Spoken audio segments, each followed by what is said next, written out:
Thank you for tuning in to tonight's game. Your game is coming up next. But here's some information from the Indiana High School Athletic Association. 6 easy ways to become an MVP. And by MVP, we mean most valuable parent.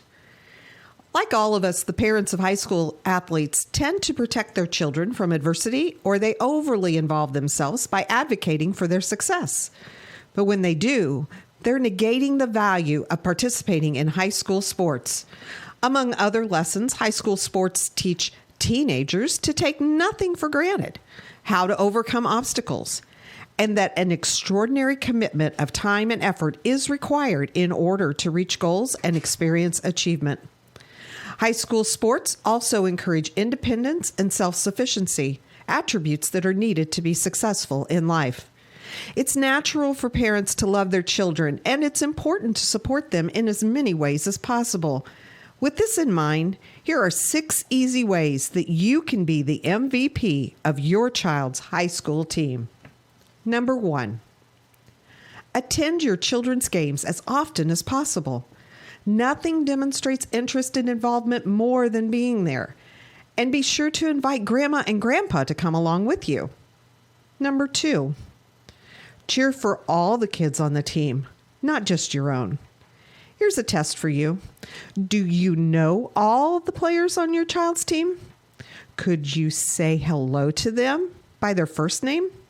Embracing the entire team is a great way to show that your interest is sincere. Number 3, be a resource for your child's team. Does a teammate need help with transportation? Is the team trying to raise money for new uniforms? Is someone needed to organize a pizza party before the tournament starts? Maybe you can help. Number 4, try not to criticize the coach or the officials in front of your child. Hey, you're human, and there may be times when you need to vent, but be careful when and to whom you do it. Criticizing the coaching staff undermines its credibility and tends to put your child in the middle. And games are seldom won or lost because of an official's call. Remember, coaches and officials are objective. Most parents are not. Empower your child to talk with the coach about concerns. Everybody wants more playing time, and understandably so. But encourage your children to have that conversation with their coaches instead of you doing it for them. Giving teenagers the confidence and conviction to speak up for themselves is one of the greatest benefits of participating in high school sports. Number 6, focus on the life lessons your children are learning, not on win-loss records or how many points they're scoring. According to the NC2A, only about 2% of all high school athletes win a sports scholarship, and the average value of it is less than $11,000. But every child will benefit from the lessons they've learned as a result of participating in high school sports for the rest of their lives. It's difficult being the parent of a high school athlete. There's far more emotion and social pressure involved than is ideal. But if you follow these 6 pointers, not only will your children love and respect you, but so will their teammates and coaches. And you might even be named MVP. Thank you for your support of high school athletics in Indiana. Stay tuned now. The Indiana SRN game is next. Indiana SRN, where you're always in the game.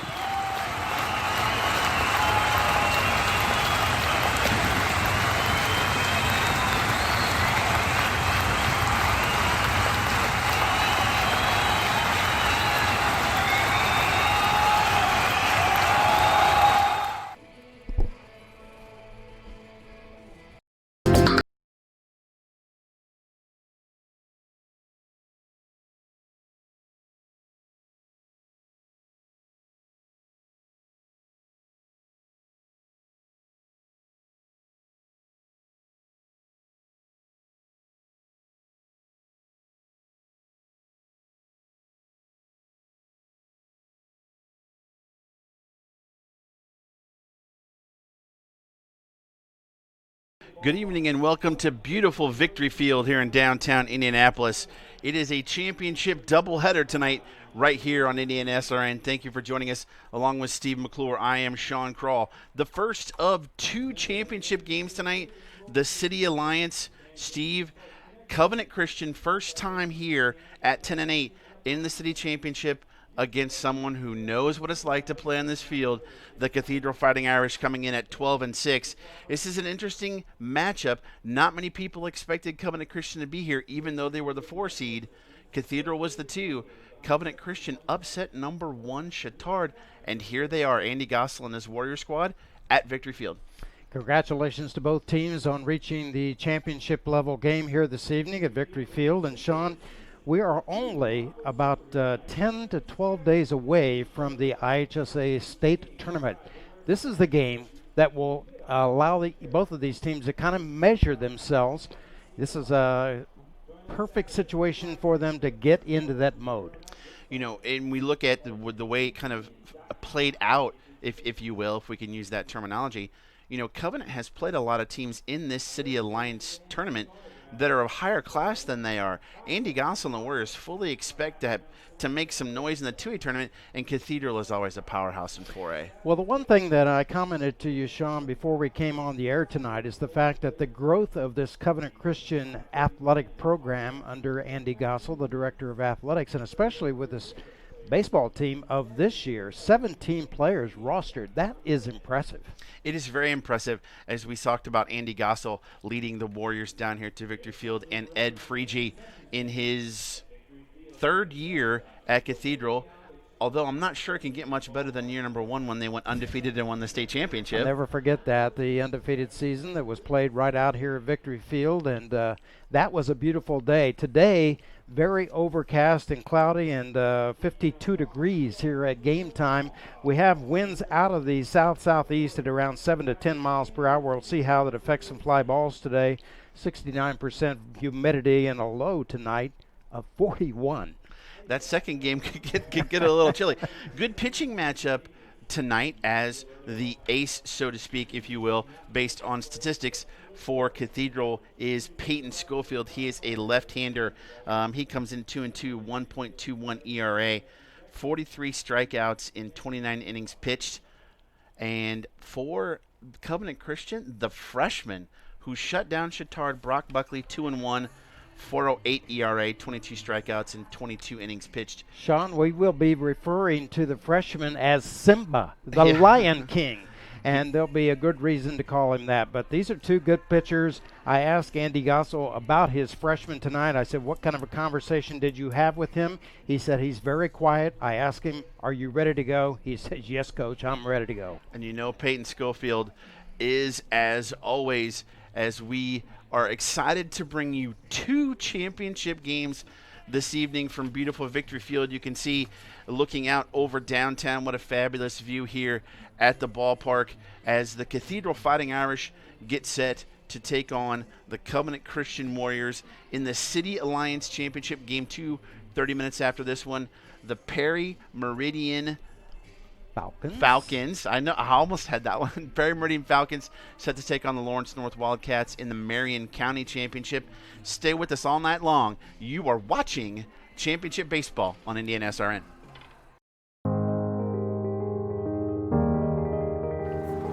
I think of my philosophy of education, and Jan and I, as homeschooling parents, we really recognized it was our responsibility to educate our children. And so when we thought of basically delegating our children's education to someone else, you know, we prayed about it and we thought, would we delegate our children's education to someone who didn't believe anything close to what we believe? And we basically said, no, we can't do that. We have to entrust and delegate that role in our children's lives to someone that believes consistently with what we believe. And being able to do that at Covenant was a big step for Jan and I. You know, because having 7 kids and really wanting to see them walk with the Lord and wanting to see them engage their faith for the rest of their life, we wanted that key time in their life to be with someone that we could trust, and that's how we came to Covenant. Well, we also had some of our children wanted to pursue some higher degrees, Kyle in engineering and Hannah in nursing, Luke in accounting, and we felt that Covenant was a college preparatory school, and just some of the, scholarships that they got. So it was definitely prepared them well. I think the first thing, besides the effort that Covenant has to take the children through 4 years of Bible study, I think it's the way they engage them to try and apply their biblical studies to a worldview and try and take what they're reading and understanding in Scripture and then look at their life situation, the things that are going on in life, their relationships with their classmates, and then apply what they're learning. And I think that's a really unique aspect to how they go about teaching them. And I think building relationships around that gives a depth to that relationship. I mean, you're talking about the thing that's most important in your life. Your faith in God, what you believe about Jesus Christ. And when you're discussing those things with people that really genuinely love you and want to see you come to the acknowledgement of the truth, I think it really adds a dynamic opportunity. Besides getting a Christ-centered education, the most important thing that we saw was the relationship development that took place between our children and the teachers. I think all of our kids have been impacted by at least 2 teachers that they really connected with, and they really drew them out. They developed relationships. It went beyond the classroom. And that was a real goal of the school. It wasn't just part of the curriculum. It was the heartbeat of the school was to develop relationships with the students, and some of those relationships are still intact. And quite frankly, that's the investment that you're making. You're making an investment in the opportunity for your young person to actually have time to engage a teacher and the teacher to have time to do that. I'm Dan Eganoff, and this is my wife Jan, and a Christ-centered education is the reason Covenant was a fit for us.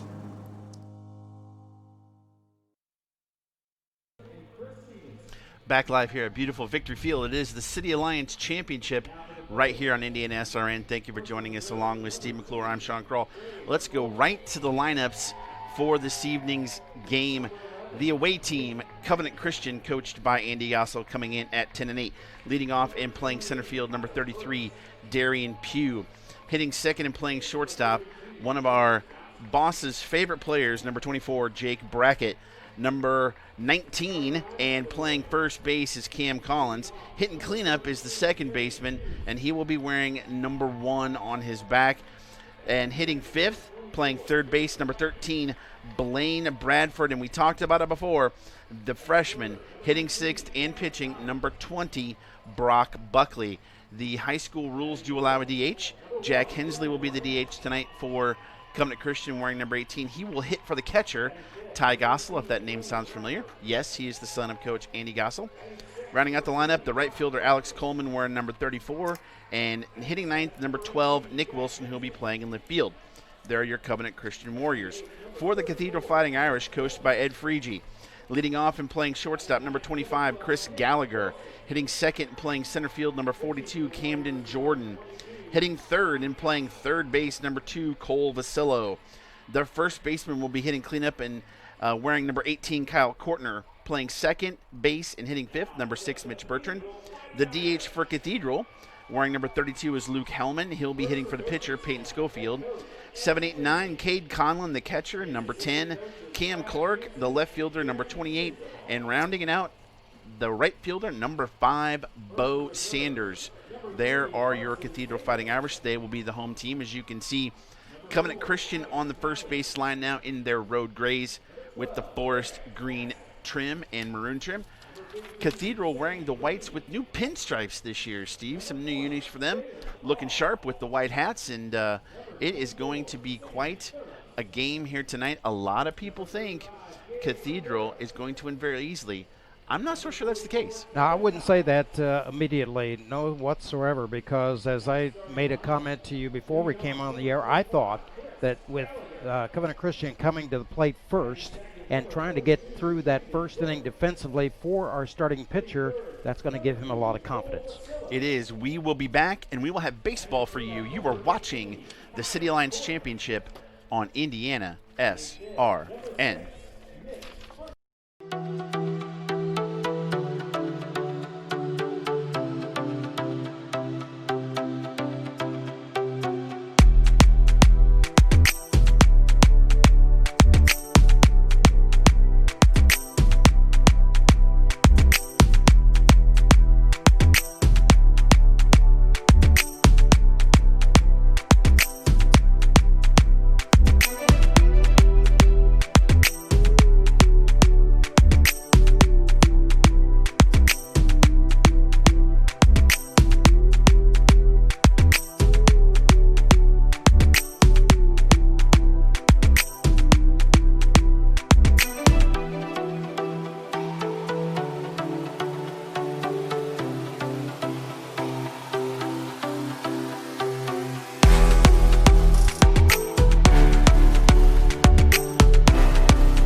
back at Victory Field here in downtown Indianapolis. It is the City Alliance Championship right here on Indiana SRN. You can see Peyton Schofield, the left-hander for Cathedral, warming up as we get set for baseball here tonight. It is a little bit chilly, Steve. The lights are on. It's not really what you would call a normal baseball day, especially for May 10th, but I think it's beautiful. Anytime there's baseball going on, it's a beautiful night, in my opinion, as we get set for the beginning of the City Alliance Championship. Pugh, Brackett, and Collins set to come to the dish for the Warriors. Are you excited? Peyton Schofield, the left-handed pitcher, starting pitcher for Cathedral here tonight. I had a chance to talk with Coach Frege before the game and ask him what we can anticipate from his senior left-hander. He says he has very good ball movement, a good let-up on a change, and he'll come from the side occasionally, but he'll top out between 80 and 88 tonight. And Darian Pugh, as he steps to the plate, is a left-handed hitting center fielder for the Warriors, and you got lefty on lefty to start off with, but Pugh is their leading hitter, hitting .362 on the season, and we are ready to go here from Victory Field. It's the City Alliance Championship on Indiana SRN. First pitch is in there for a strike. 0-1 the count on Darian Pugh, and we're off. Darian Pugh back in the batter's box, crowds a little bit. Let's see what happens. A lot of these high school players, Steve, love to crowd the dish, as we like to call it. Most people call it home plate, but they like to get close as they possibly can to get that outside corner. He's got his back foot almost on the line there where the chalk is down, but he looks very comfortable at the plate. And Schofield's trying to work the outside corner, hasn't got a couple of calls. That is a good inside fastball. Evens the count at 2 here in the first inning of the City Alliance Championship. You can see the score, bottom right hand of the screen, along with the count. Follow along. Keep some score. It's fantastic, and the count is now full. Ball kind of came out of the hands of Schofield as he came to the plate, so big full count here. Payoff pitch for Schofield, and he got the K. Swinging strike. That's 1 up, 1 down. That'll bring up Jake Brackett, the shortstop. He's hitting .386 on the year for the Warriors. The top of their lineup is the straw that stirs the drink for this team. Pugh, Brackett, and Collins. Steve, they need to get going if they want to score some runs. Exactly. A right-handed hitter fouls one straight back. Sean, the umpires for today's game. Behind the plate is Mike Armstrong. At the bases, Tim Wesley along with Nicholas Staub. It is nice to see 3 umpires. Yes. Normally you get 2 for a high school game. As Brackett swings at a high and outside pitch, and it's quickly 0-2. You can see Dennis Shinley coaching at first, and Andy Gossel at third. Tried to get him to go fishing for a high and outside pitch. Brackett wasn't biting, and 1-2 the count. Notice the second baseman for Cathedral way out on the grass there. It's Bertrand. Up high for ball 2. Center field's pretty shallow too. Yes. But everybody else is pretty straight up. Vasillo even with the bag at third.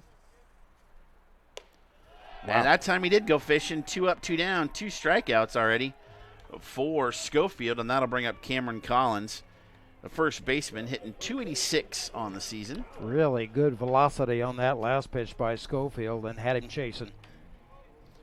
Strikeout numbers are rising for Peyton Schofield here in the first.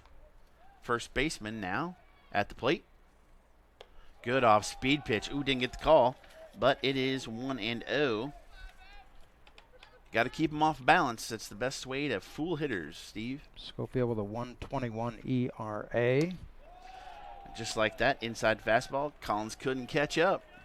45 strikeouts and 16 base on balls.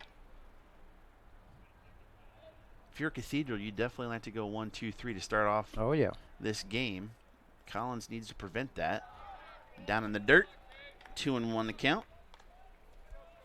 Collins getting on base at a .365 clip, slugging .375. Wow. Took that one on the inside corner to even it up at 2. Collins has good size hitting from that right side. He's a lanky, tall, lanky young man. Off-speed Got it. pitch 3 up, 3 down, 3 strikeouts. That'll end the first quickly. No runs, no hits, no errors, and nobody left on base. You were watching the City Alliance Championship at the end of 1/2 inning. It's tied at 0. There's no greater anti-poverty measure than to give a person a job. That helps them start to change that trajectory. Morales Group is a full-service staffing company that provides temporary labor in the Indianapolis, Central Indiana market. It was a challenge that was given by my father. He wanted me to give back much more than I had been. Then I realized that when he said more, he wanted me to see how I could give more. And it wasn't just in money, but in time and in services. And that's how the Morales Group was created. I started off at Morales Group as an intern. I interned for 3 years before going on full-time staff here. What I love most about Morales Group is that big family aspect. I come from a big family in Mexico, and since the company is continuously growing, I feel like there's always a new member of the family that I get to know. We're willing to give. We're willing to serve others, and we're not expecting something in return. Come talk to us. We would love to work with you.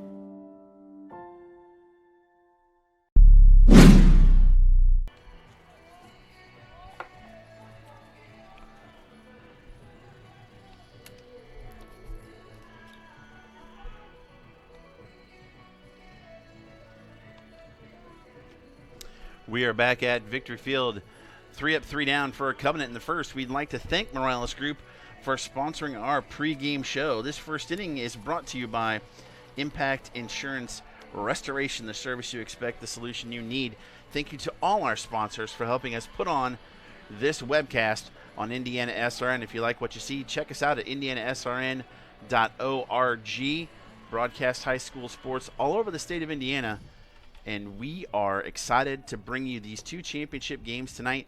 As Steve, it is time now for the freshman, the young man Brock Buckley, to take the bump and face this vaunted Irish lineup. Just trying to get inside his mind now. The 15-year-old Buckley in the biggest venue he's ever played in, that's for sure. But he is out there and he's ready to go. Put that foot on the rubber and let it rip. That is the truth. Chris Gallagher, the shortstop, leading off for Cathedral. He's a lefty, you can see in the gold helmets there. He's hitting .325 on the year. And what an interesting lineup here, defensive lineup for Covenant Christian. 1 infielder on the left side of the infield and 4 outfielders. This is the metrics that we hear so much about these days. They, along with Perry Meridian, are going to be doing the same thing tonight. As the count is even at 1. The shift has become more and more popular, Steve, as you see the 4 outfielders, and the right fielder, Coleman, is playing right on the line as they expect him to pull everything. That pitch is up and away for ball 2. Coach Gossel talked about a little surprise to start the game, and sure enough, Here it is. As I said, Perry Meridian and Andy Gossel, very good friends, and they kind of adopted this program, so we'll see how it works out. Good pitch right down the heart of the plate, evens the count at 2. We will see if it pays off here, as there is the gap in center, but it looks like a softball outfield out there. Does, doesn't it? Hey, if it gets the out, it works, right? You look like a genius. Oh, Off-speed nice pitch caught by Ty Gossel for a strikeout, and we've had nothing but strikeouts so far, Steve. That was a very, very good pitch. It was up in the zone and really had him out in front of it. Bad timing by Gallagher, and he's down. That'll bring up Camden Jordan. He's wearing number 42. A right-handed hitting center fielder. And back now to somewhat normal defense, although, as you can see, Brennan Moran playing almost behind the bag at second base. Got the call in the outside corner for strike 1, did Buckley. Cam Jordan, the sophomore, hitting .292 on the season with 9 RBIs and 7 stolen bases. These teams with the top of the lineup like to run if they get on, as that pitch is high for ball 1. Brock Buckley did pitch in the semifinal victory at Bishop Chittard, and Steve, he was fantastic. Wasn't fazed by anything. Went 2-2 to late innings as there's a bunt, and it's missed for a strike. Big 2-run double by the DH, Jack Hensley, set the deal. And I'll tell you what, in the 7th, we thought Coach Coach Gossel might pull the trigger and bring in Darian Pugh, but he stuck with the freshman, and he paid off. Well, as busy as this Covenant Christian team has been in the city tournament, Buckley is on 4 days rest. Fouled straight back. Good thing we're not on a normal broadcast, or Keith would have been under the desk by now. I noticed that this Cathedral team you talked about running 52 stolen bases on the season, so you can tell they like to get up and go. Like to make things happen. They want you to make a play to get them out. And I like that. Aggressiveness. That's kind of a little flare right to Brennan Moran. At least somebody made contact, but that's a pop-up, we'll call it, to the second baseman. 2 up, 2 down. That'll bring up Cole Basillo. And you saw where Moran was playing. He had to move maybe 3 steps at the most, Sean, and he was right there to grab it. Tell you what, these coaches do their homework. And Cole Basillo, who has been a 4-year starter, if I'm not mistaken, Steve, hitting .333 as he steps into the box. You got to have a lot of eyes on the opponent with what they're doing, and obviously this is part of the new game. It is. You get a lot of purists that don't like it as it's fouled straight back. But you know what coaches care about, Steve? The W. Exactly, and I talked with Lawrence Norris, coach, about this. We'll mention it more. He is not a supporter of it. Ha ha ha. A little dissension there in the coaching ranks. Well, but he's a 28-year veteran for the Wildcats, so that may have something to do with it. Inside, Basillo stood in there, thought about letting it graze him, but it went by. Count even at 1. So we look out on downtown Indianapolis. What a beautiful stadium. It's hard to believe it's been here 20 years. 22 years. 22 is ground ball. Here we go. The shift didn't work that time as No, Basillo shoots it through the right side for a single. And that will be the first base hit of the ball game. Yeah, Basillo kind of just laid his bat out there and pointed it in the right direction and into right field for his base hit. So 2 down. Smart hitting there. A little inside-out swing to go the other way. Let the ball get deep. Take it to the right side and get on base. That'll bring up Kyle Kortner, the first baseman for Cathedral. He's hitting .317 on the season. Got a runner on first now with 2 outs. Bottom of the first, no score. See, they want it. They realize, do the Warriors, that the Irish like to get up and down the base pass. So Buckley's holding them on. This is his first base runner of the night. See Gossel move to the outside of the plate there and set up. And that's where the ball came, but it is a ball. And Ty Gossel was fantastic behind the dish against Chittard, He did a great job. And the ball's in the dirt, not letting guys advance bases. He was fantastic for them. As that one, and just as I say that, oh boy, announcer's jinx gets by him. Pass the ball, and that'll take Basillo to second base. So the first time Cathedral with a runner in scoring position. However, there are 2 down. Need a 2-out knock here from Kortner to get that run home. You would imagine Coach Friedge would be sending him on anything that hits the outfield grass. And they're just like it is down. Coleman's going to come up. He's going to throw. And with that, he's going to score. But on his way to second goes Kortner with a RBI single into right field. Yep. He really had no play at the plate. And that's why you hit the cutoff man, folks. Kortner does advance to second. And he's got his first RBI, the first RBI of the game, to Kortner. Sean, the outfield on that play playing pretty much straight up. No movement left or right, and he was able to drop it in there for the single. Mitch Bertrand now comes to the plate. He's the second baseman, another runner in scoring position. Good pitch there from Buckley for a strike, 0-1 the count. You knew Coach Friedge was going to send him. Yep. Coleman overthrew Cam Collins, the cutoff man, which allowed Basillo to get in scoring position on a single. See if Buckley can come back as that one's over to Moran. Over to first is Collins. 4-3 for the out. That'll do it. But you get 1 run on 2 hits, 1 error on the pass ball, and 1 left on base at the end of 1 inning to play. It is 1-0 Cathedral as we go to the top of the second. A great job of 2-out hitting, Steve, by Chr to get that base running home. He at least wanted to pull it so that he could at least advance to third to the right side of the infield. Got through the hole, made good contact, went into right field. Freegee sent him, and you got a 1 run. Buckley getting those 2 first players out for Cathedral was a big assist for this Covenant Christian team, and obviously Cathedral able to put a couple of base hits together and score just 1 run, but that's not much. Two out base hits are huge. 2 out base hits can really pump a team up and get them going. Luckily, they only got 1 run out of it. Now we got to see what Covenant Christian can do as they come to the plate here in the second. And Buckley's control has been good. Yeah. He's set up nicely, and that's so important in the opening inning. So let's see what happens here in the second. Moran, Bradford, and Buckley set to come to the plate 4, 5, and 6 for Covenant Christian against Schofield, who had a perfect evening in the first by striking out all 3 as we are set for baseball here. Again, we'd like to thank all of our sponsors, Morales Group for the pregame show, and our first inning was brought to you by Impact Insurance Restoration. Second inning, the IHSAA. Thank you so much for being with us here as we are set to go. Moran at the plate, Schofield with the pitch, and that's right back at us. Oh, Steve, you almost had that one. Yeah, I should have been in that next suite over. I would have had that thing. Looks like it's going to bounce all the way back down. The kids start to run up to try and find it as the count is 0-1. Schofield from the windup. Basillo even with the bag at third.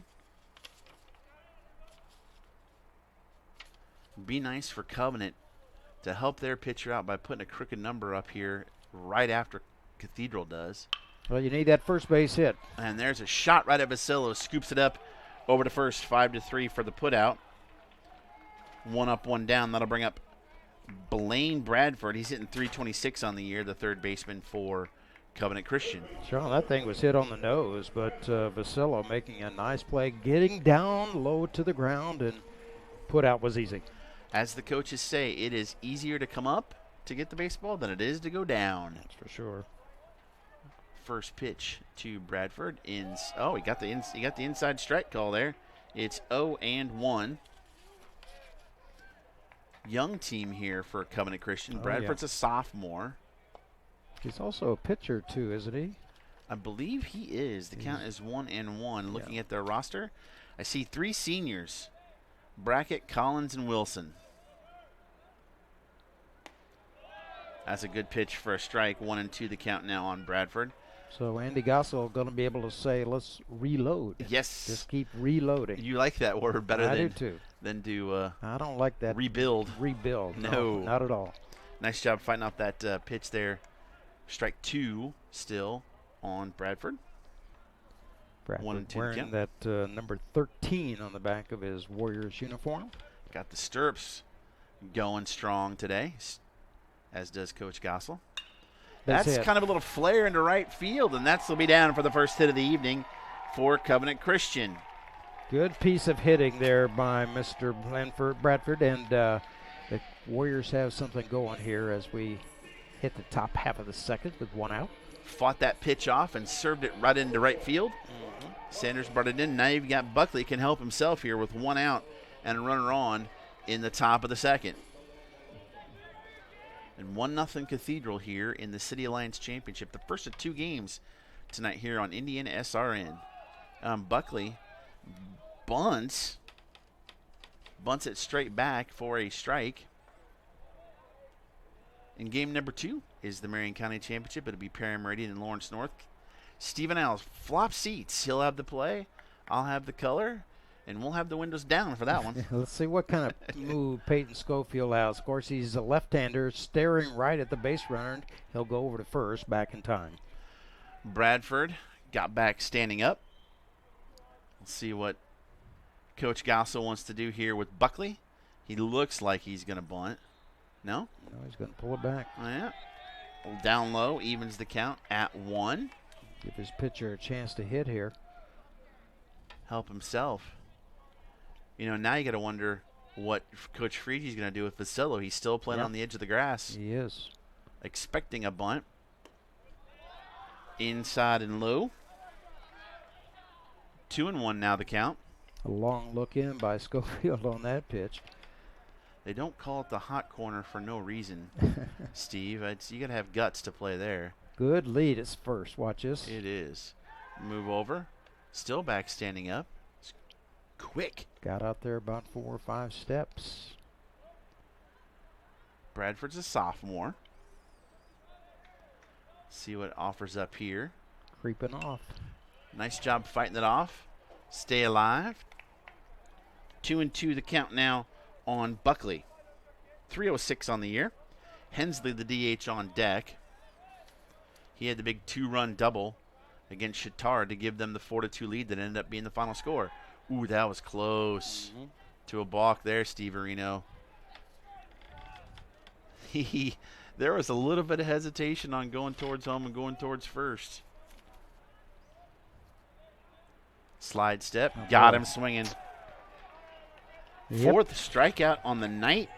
2 outs, and it'll take a 2-out base knock now from Covenant to get a run. Hensley's hitting 220 on the year, and he might need to get extra bases. Big Jack Hensley coming to the plate. He is also a relief pitcher. Looking down at the signals at Coach Gossel down the third base line.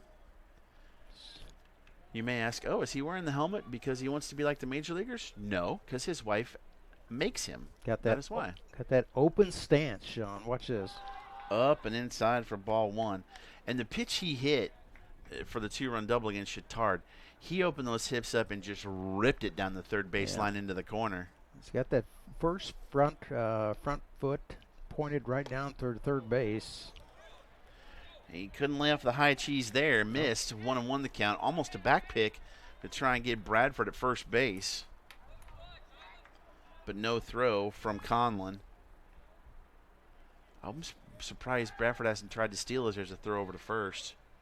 Try and get yourself in scoring position. He's got a pretty good move over there. It's a nice battle there. Bradford has a good lead. Nope. The pitch is low.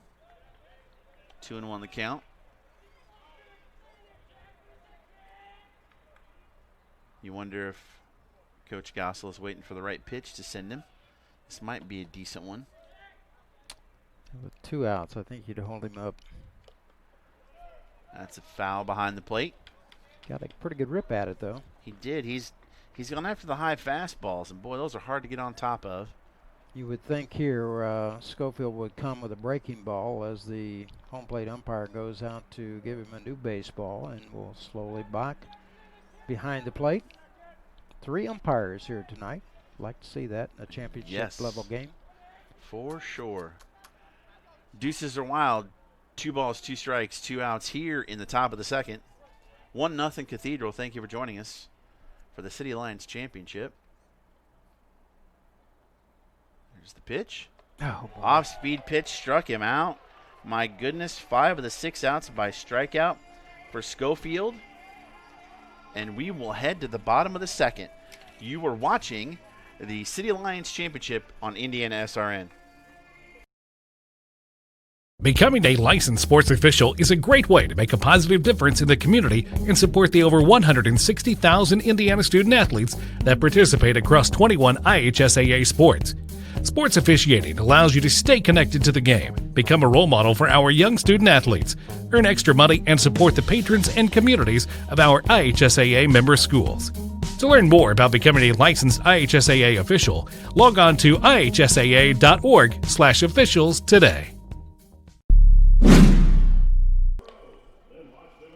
Back at Victory Field, we get set for the bottom of the second inning, and boy, I tell you what a pitching performance from Schofield so far, Steve. Yeah, you got to bear down in that situation with a runner on base, and of course that was a long at-bat there and a couple of throws over to first base, but again, Schofield in command thus far. Again, the second inning is brought to you by the IHSA. Thank you so much for allowing us to broadcast this game on the Champions Network. As we get set for the bottom of the second inning, you have Hellman, Conlon, and Clark set to come to the plate for the Irish against Brock Buckley. They got 1 run on 2 hits in the first inning.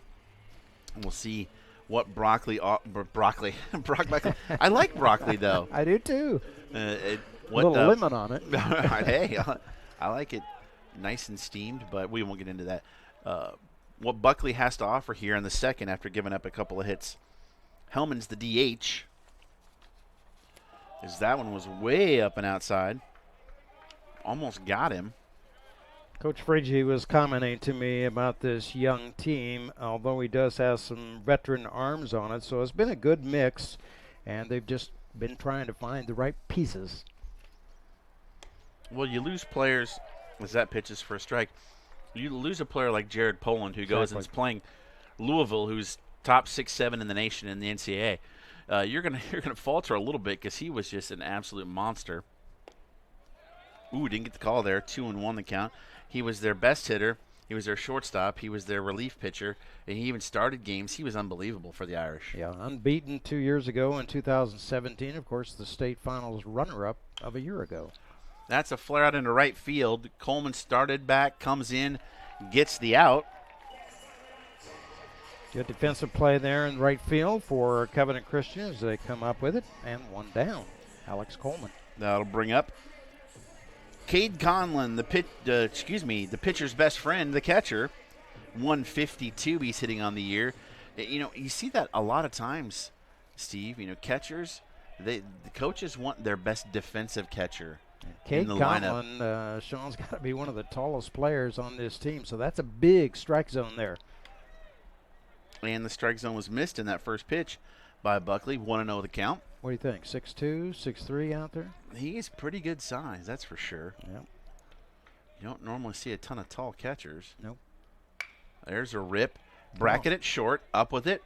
Throw over to first to Collins. 6-3 on the out. 2 up, 2 down. Very calm there at shortstop, taking his moment to scoop it up and get a strong throw to first. So quickly, 2 down. Bracket is as smooth as they come, Steve. And that will bring up Cam Clark. He's a left fielder, hitting .217 on the year. And, boy, you'd love it if Buckley could go 1-2-3 here in the second. Oh, yeah. He always pitches from the stretch. Of course, Brackett is one of those 3 seniors on this Warrior team. Showed great leadership there. Brackett, Wilson, and Collins are the 3 seniors. As count 1-0. Conlon, another ball, ground ball right to guess who? Brackett, throw over to first, 3 up, 3 down. Good inning there for Buckley. No runs, no hits, no errors, nobody left on base. We've played 2 full innings here in the City Alliance Championship on Indian SRN. It is 1-0 Cathedral. We'll be right back. I think the best thing that our ministry offers is that when the women come in and they are pregnant and they've reached our scan dates, which are 6 weeks, 4 days to 14 weeks, we're able to image them with ultrasound. Seeing the image on the screen and hearing a heartbeat clarifies that it is truly life and not just a clump of cells. You know, you can see babies sucking their thumbs. You can see them running their hands over their head. It shows them what God is doing on the inside that they don't feel or don't even think is real, but they see a real image of a real baby on the screen. It just breaks my heart when a woman, no matter what her circumstances are, that she decides to end that intrauterine pregnancy, that she decides that she's better to go on her own without that baby. Beautiful Indianapolis. As we look out to downtown, it is the City Alliance Championship here on Indiana SRN. End of 2. It is 1-0 Cathedral over Covenant Christian, along with Steve McClure. I am Sean Kroll, producer Jerry Collins. Cameraman Riley, the young buck, is doing fantastic, although by the end of the night he may be a popsicle if the weather keeps going that way, but we appreciate him as we get set to... He's not looking up here. for the top of the third. 8-9-1 for the Warriors. Coleman, Wilson, and Pugh set to come to the plate against Peyton Schofield, and he He's Captain K tonight, Steve, as he's got 5 of the 6 outs by strikeout. That's the way to begin any sort of baseball game. Oh, boy. You got to love that if you're a coach, although the pitch count may go a little high. But here we go as Coleman on cue, swinging strike for strike 1. That's the 4th consecutive batter that they've started him out with a fastball. That one's a little low. And the Covenant dugout getting a little excited that there was a pitch that was called a ball. They're not mocking the umpire. They're just trying to get Mr. Coleman wound up here at the plate, see if he can get a knock. And that high fastball, Steve, they can't lay off of it. You notice all the players up on that first step in each of the Warriors as well as Cathedral dugouts just trying to keep warm here. 1-2 the count on Coleman. He fought it off. Got to get down the line. Basillo up with it with a strong throw to first. I guess. For the put out, 5-3 there. And that'll bring up Nick Wilson, the left fielder. He is one of the 3 seniors, as we talked about, hitting 149 on the year. Basillo, that's twice now that he's made very, very good pickups and on to first base for an easy out. Basillo is a fantastic baseball player. As we sit here and looking at the Cathedral roster, and you see all the city champions, the sectional champions, regional, semi-state, state. This is a storied program. As Wilson swings and misses at that first pitch. Let's just start from the 2000s. 2000, 01, 04, 05, 6, 7, 8, 9, 10, 12, 13, 14, 15, 16, 17. Those are city championships for Cathedral, folks. That list never stops, does it? Yeah, I had to get through that fast as a swing strike for strike 2. Although last year, big upset, Heritage Christian defeated defeated a Cathedral here at Victory Field. We had that one on audio only, and boy, huge upset for the Eagles. As that's a no, I thought he was going to ring him up. Well, he started to tag him, and he certainly thought it was a strike. Yeah, I thought the umpire was going to make him sit down after looking at strike 3, but 1-2 still to count on Wilson. Down low, evens it at 2. Darian Pugh is probably the one of the 2 best hitters. His average is a little bit lower than Brackett's, but his slugging and on base are higher, and he can put a charge in one. They just need somebody on. That's popped up to the right side, but that's going to find the stands. As all little kids running after it, but guess what? You don't get to keep that one, young man. Put it back in play. Yeah, high school baseball. That's a little different. Yeah. It's what they call a budget. And it's very, very small compared to these. Well, at least the travel expenses are a little short, so that's fine. Yes. We'll make up for that. That is true. 2-2 still to count on Wilson, the number 9 hitter for Covenant. Oh, got it. And that hit him. And it got the umpire, too. 2 with 1 shot there. Should we get 2 bases on that? They're going to probably ask for it, you would think. Well, it's a runner. That's what you want. That is what you want, and that'll bring Darian Pugh to the plate. 362 on the year, 538 on base, 681 slugging. When we have seen him so far this year, we've seen him 3 or 4 times.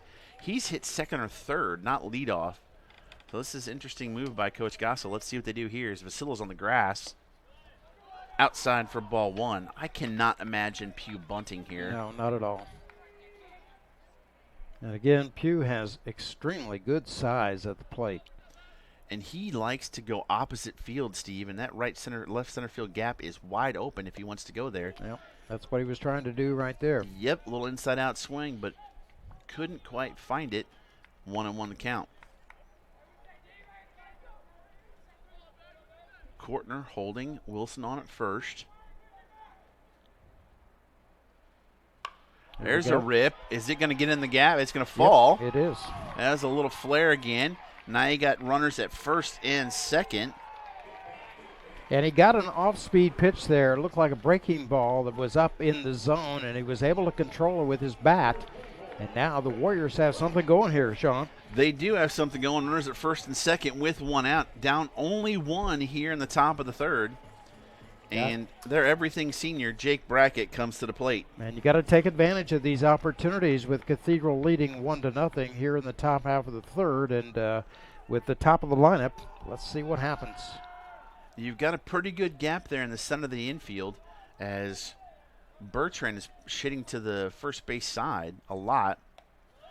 Good pitch there, though, by Schofield for strike one. You know, that ball that Pugh hit, it stayed up in the air for quite some time, but the outfielders had no chance to get it.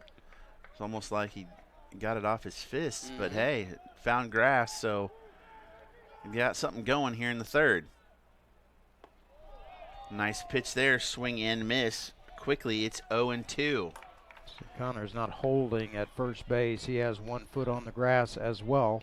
Third baseman playing deep, Basillo. They need their big gun Brackett here to come through for him. He fought that one off, Yes, stayed he alive. did. Good job. Need the Bee Gees to come on now, staying alive. Cam Collins on deck, the first baseman. Brackett set to go, a little bit of an open stance. Oh, they're going way outside here. He's in the opposite batter's box. He was, wasn't he? He not only took 1 step, he took about 3 to 4 steps. But you know what Schofield did? He hit the mitt. That's what he did. That's where his catcher set up. That's where he threw it. 1-2 the count. Oh, off-speed pitch, emergency hack. Couldn't get it to go, and just like that. Boy, he knew it, too. 2 outs, yeah. Great off-speed pitch there by Schofield. Brackett's head went down in disgust, and he will return to the dugout and turn his attention to defense. Well, you know, 2 out base hits came through for Cathedral. Maybe they can here with Cam Collins for the Warriors. Oh, excuse me, swing down the first base line. Little toss to first. 1-3, and that is it for the inning. They had a shot, couldn't get anything across the plate. No runs, 1 hit, no errors, 2 left on base at the end of 2.5. It is 1-0 Cathedral. You're watching the City Alliance on Indiana SRN. Piper Group Warehouse has a strong commitment to their clients as their logistics provider. If you would like to discover how you can improve your service levels while lowering your overall cost, Piper Logistics Group can help. Call Greg Piper today at 317-396-3916. Piper Logistics Group. We are back here. It is, once again, the City Alliance Championship on Indiana SRN. It is the bottom of the third, and the third inning is brought to you by Kim Mountain Pest Control. Bugs and pests are our business, and I'll tell you what, they can have that business. I want no part of it. Steve Brock Buckley needs another good inning here as he has 9, 1, and 2 coming up for Cathedral. They really need him to carry a lot of weight to keep them in this close game and give them a chance to maybe scratch across a run. Well, thus far he has done his job, and you know, I've got to put props onto him as well as to this Warrior team, especially entering such a high publicity as far as the game is concerned. So let's see what he can do here. Bo Sanders set to lead off for the Irish. He's playing right field. He is a senior, and he has played a lot of baseball and a lot of football for the Irish. Yes, those gold helmets are very reminiscent of that team up in South Bend. First offering from Buckley. What a nice off-speed pitch for a strike. When I saw Bo Sanders as first name, I thought about Bo Jackson. He's a pretty good two-way player. Not bad. You know, when people talk about the best players ever, there's a different one for every sport. Yep. But you want to ask me who the best athlete I ever saw was? Let's see it. That was Bo Jackson. Bunt right back to Buckley. Takes his time, 1-3 on the putout for the first out. Now that is a play of a veteran you saw coming off the mound there and making a nice scoop, and boy, I got to be impressed with that. Took his time. Back to the leadoff spot for Cathedral. Chris Gallagher at the plate. He struck out to start the bottom of the first. One down here in the bottom of the third. 1-2-0 for Cathedral, 0-2-0 for Covenant. That one served to the left side, but that'll hit the stands. There was another player that was in the American League going way, way back, probably before your time, Sean, by the name of Bo Belinsky. He was a left-handed fireballer for the Angels. Great relief pitcher, Bo Belinsky. Bo Borowskis, was he not? That name sounds familiar. I'm thinking of Barzaklis. Was he like the first Mr. Football winner? Something like that. He was a lineman. I do remember that. Quickly 0-2 on Gallagher. Gossel setting up outside. Couldn't get the call, though. Mr. Football's been fairly recent. I moved here in 1990. I think they started it a few years after that. But, you know, Mr. Basketball was just announced a few days ago, almost a week. And one of the very first, for the first time, for Center Grove High School. How about that? First time in a long time that back-to-back Mr. Basketballs are headed down to Bloomington. Yep. That's going to be an interesting team to watch. And we had Joey Brunk on the Sports Zone last night, and he's not only going to get Jackson, but he's going to get Armand Franklin in addition to those players who have stayed and other recruits coming in for Coach Miller. I will be interested to see where Romeo Langford gets drafted, as the count is full here on Gallagher. Yeah, we'll find out on. Ooh, base on 20th. balls. First one of the evening for Buckley. Had him 0-2, but lost him. Yep. And that'll bring up Cam Jordan. He hit a little humpback liner, as I like to call it, to Brennan Moran in the second. Just a little, not even a pop-up. Brennan didn't get high enough for a pop-up, but not sharp enough for a line drive. As you see Moran now directly behind the second base bag. Here, throw to Good first. Throw, man. Jordan batting .292 on the season with 9 RBIs. Hitting that number 2 spot. Trying to keep Gallagher at first base. Another nice throw over there. As this Cathedral team, as we've said before, does like to steal the bases. 52 stolen bases on the year thus far in their 18 outings. And, a big lead there. Boy, back pick throw there by Gossel. A nice pick at first base by Cam Collins. But Gallagher kind of started and stopped on that play. Buckley doing, there he goes. And it gets by Gossel, so he watch out or he make it. He's trying for third. A good throw is going to get, he put on the brakes, went back, and then the throw goes into right field. Stop. Then Pugh comes up, makes the play. On to second goes Gallagher. Gonna have to give him a stolen base on that because he had it stolen before the ball hit the backstop. So that is true.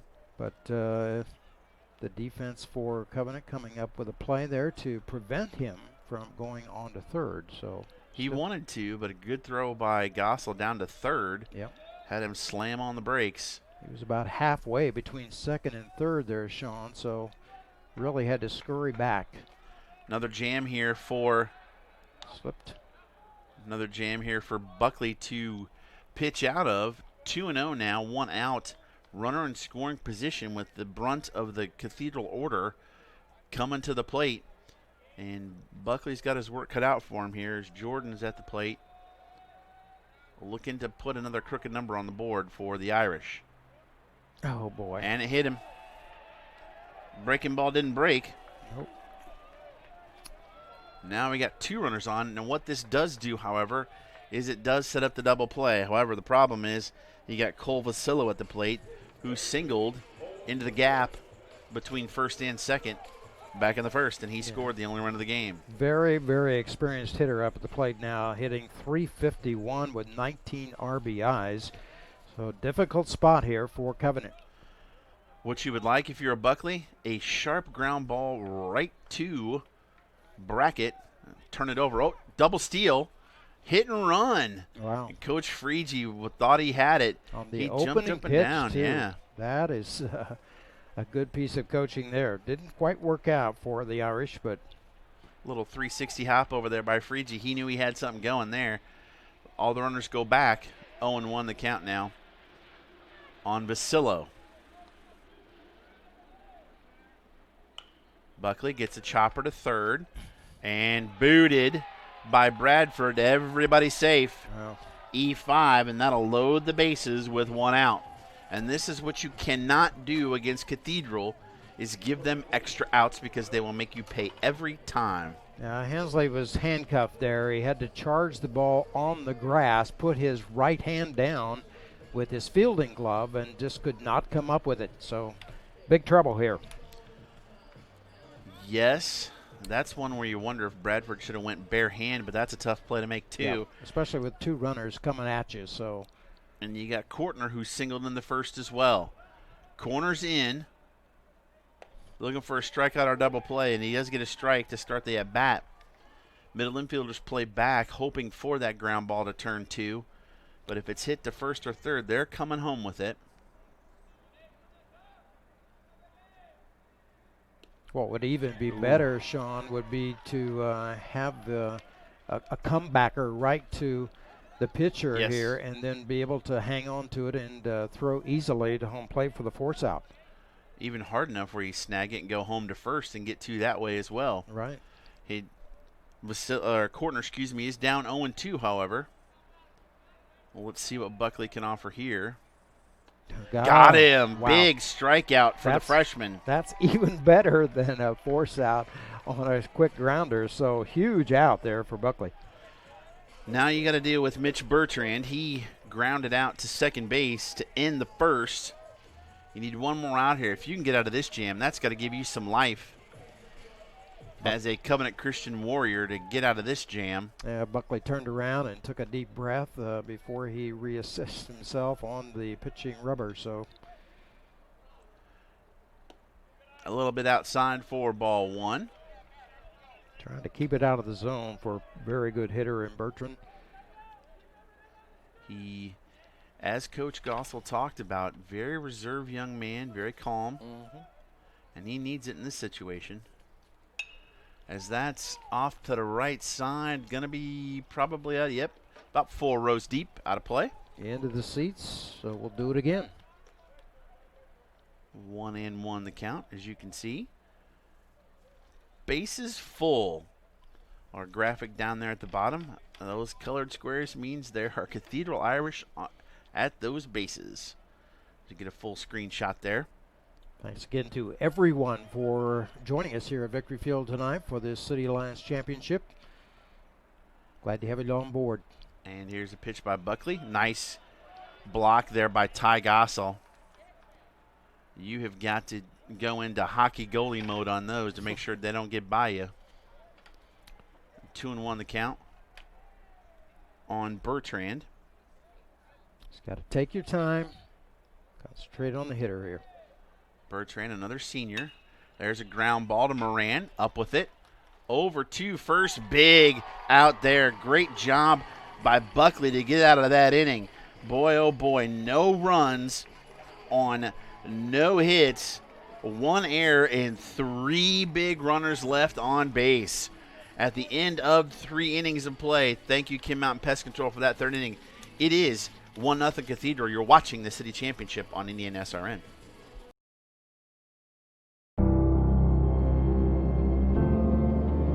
How does a good man become even better? By working out?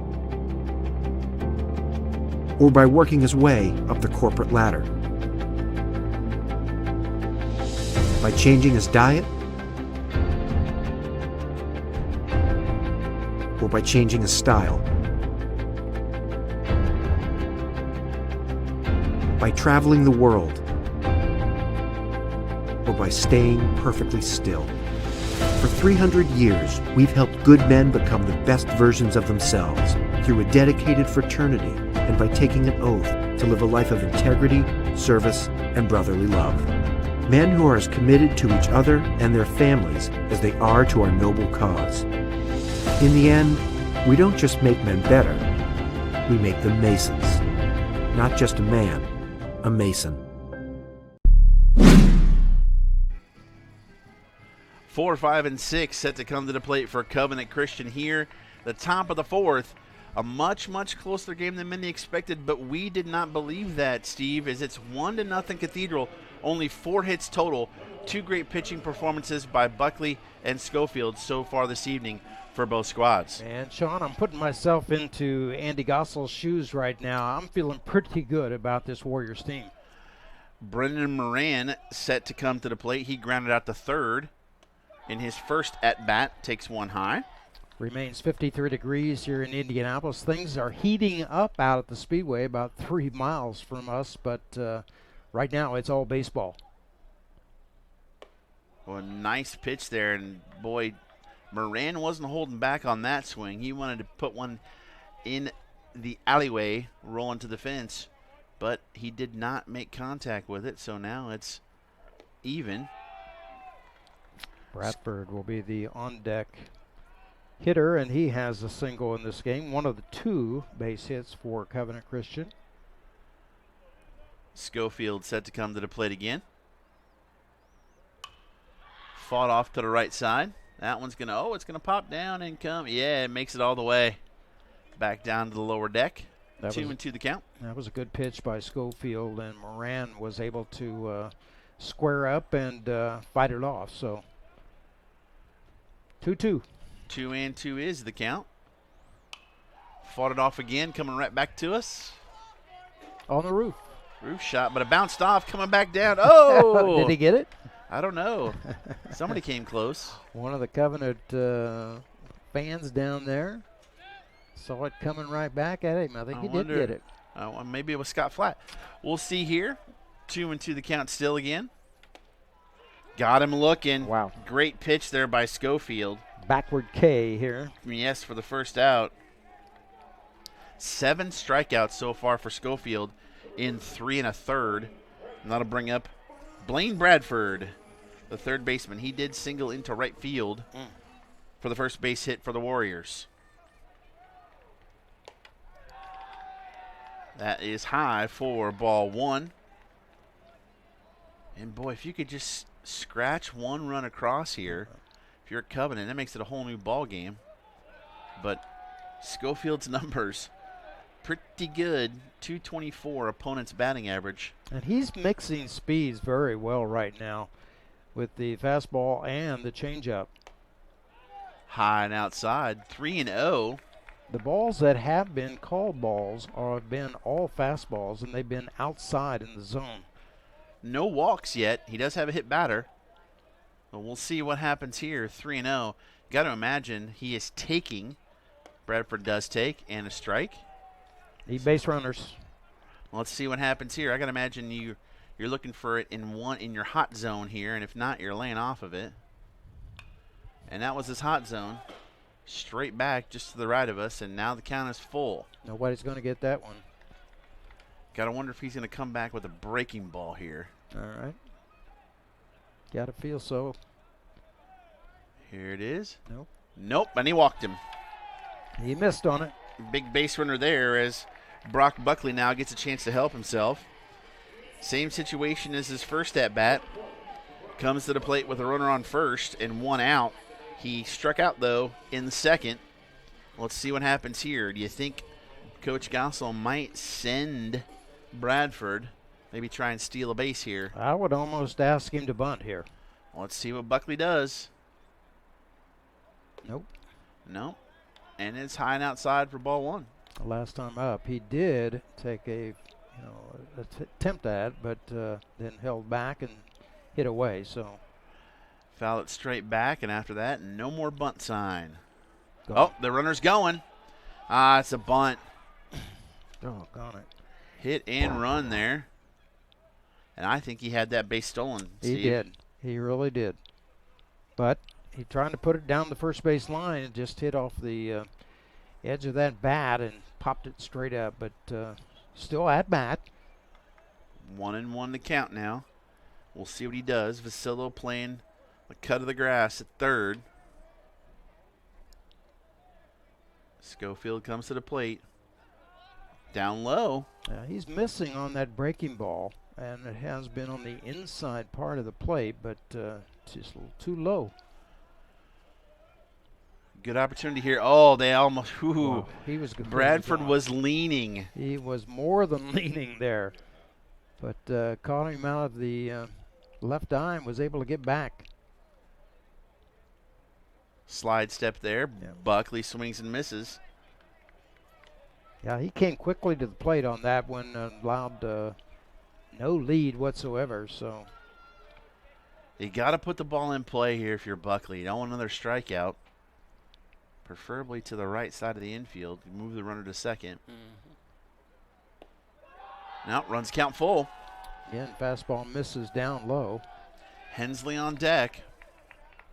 Pitchers starting to mount up here, Sean. Yeah, they are. You got to wonder, will Coach Gossel send Bradford with a full count here? Well, let's see. He does.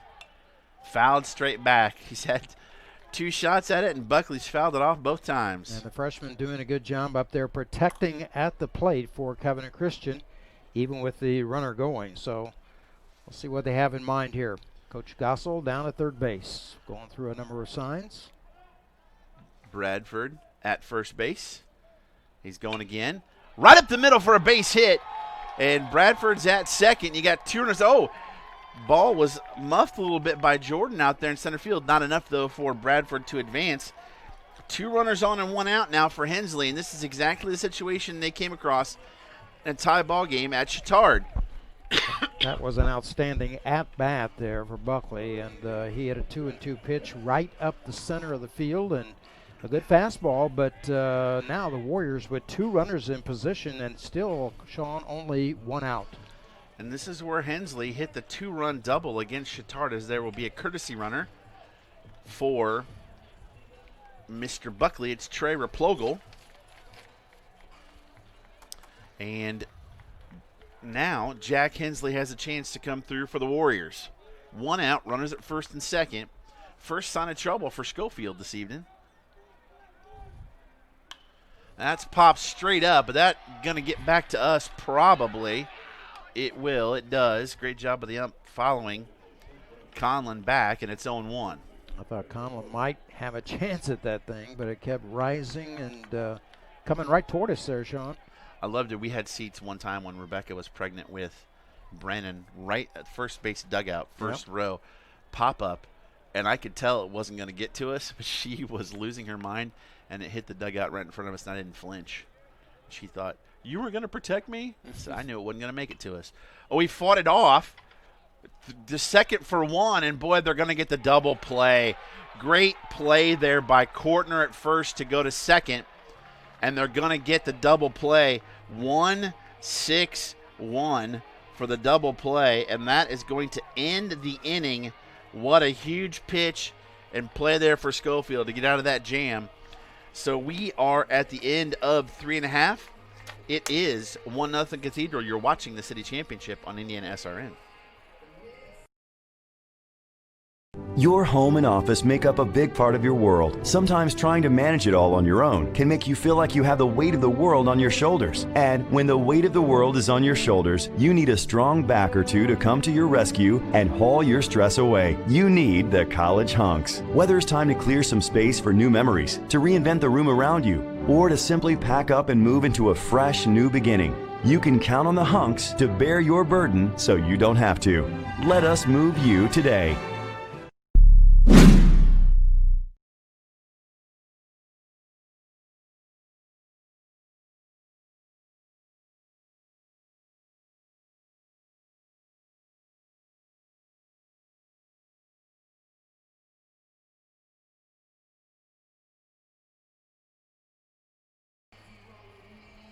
Back here at Victory Field, 1-0.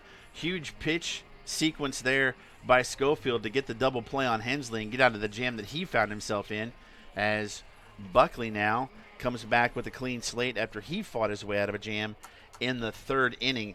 We are in the middle of the 4th as we get set to the bottom of the 4th. 4th inning is brought to you by the Aspen Creek Grill in Noblesville.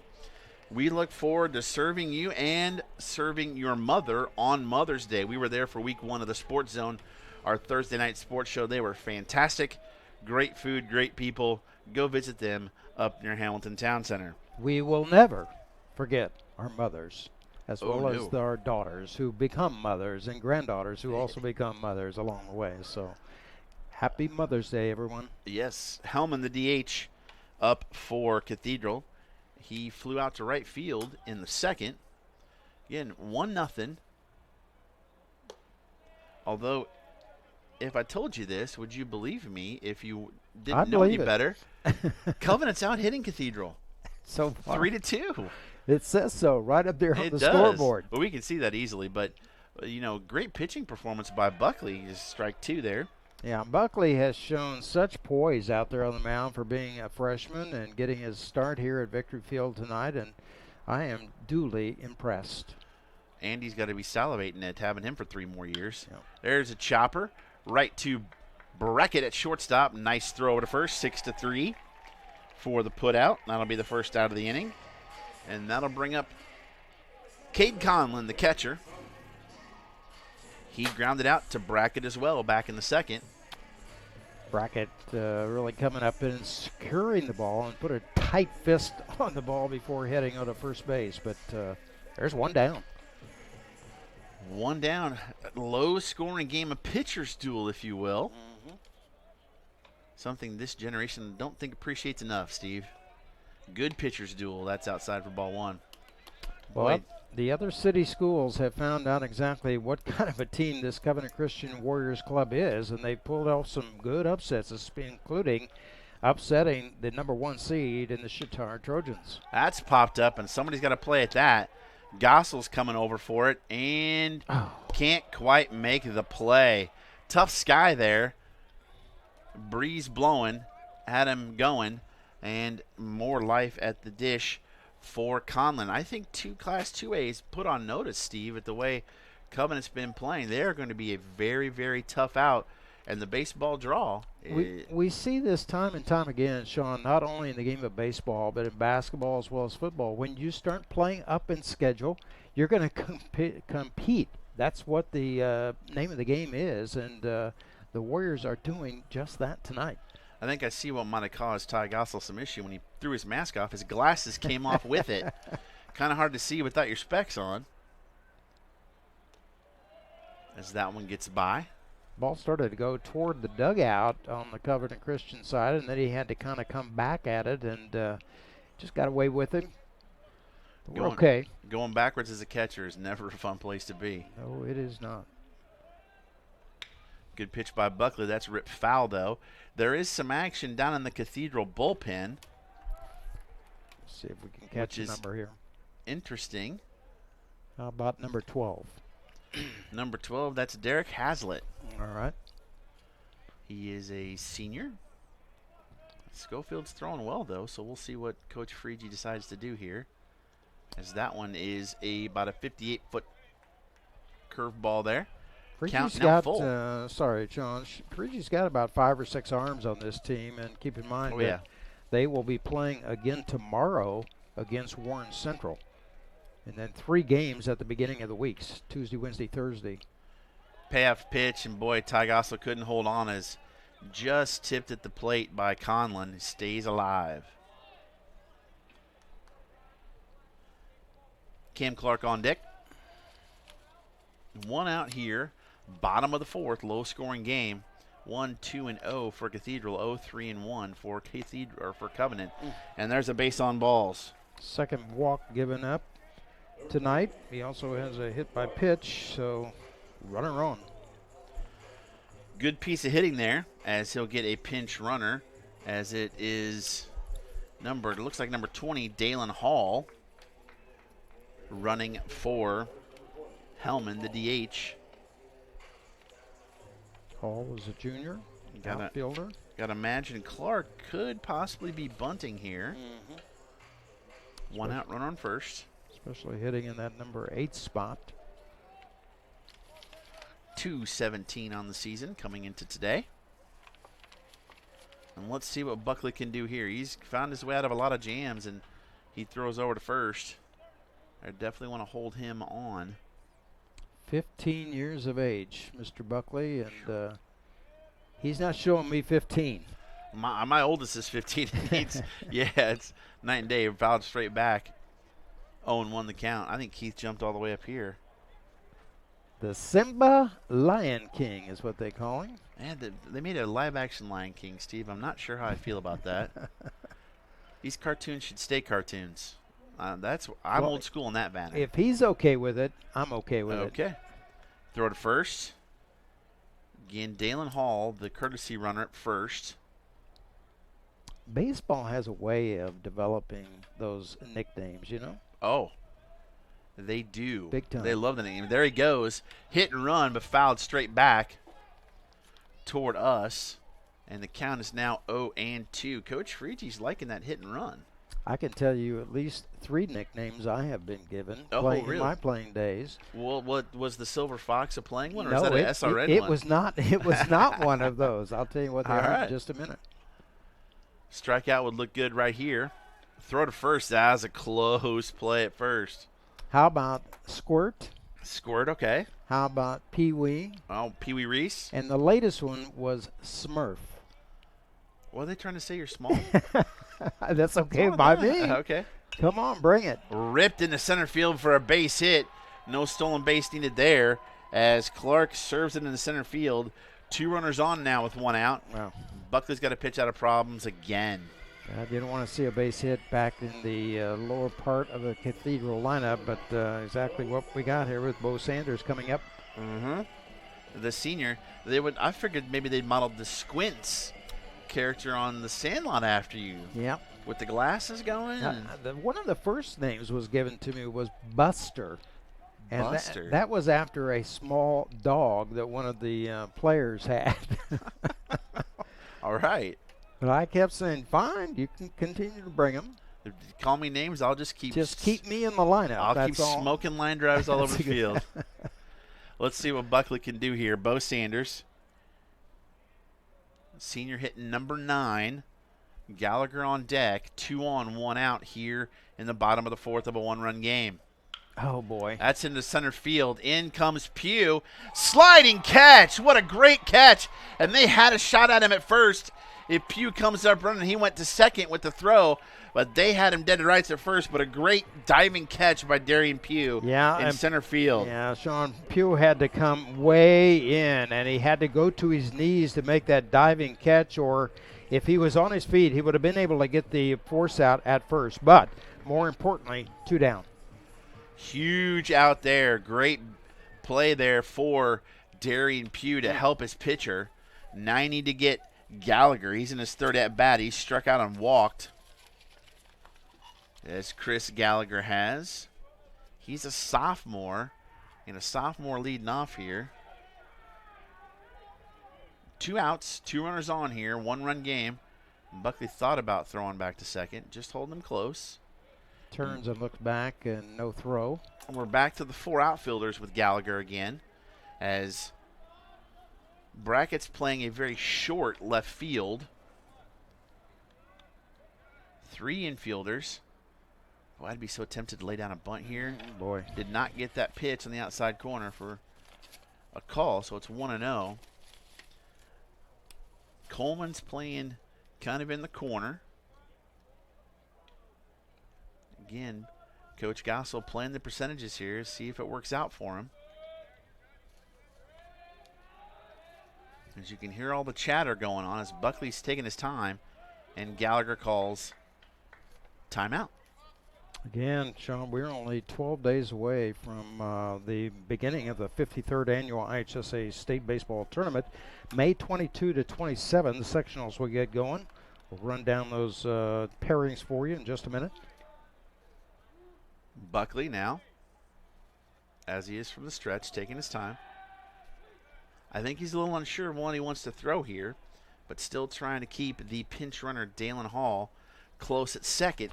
So a single gives them a chance to maybe throw him out at home plate. Especially with a 1-0 count. He wanted to make sure to select exactly what he wants here with those 2 base runners on.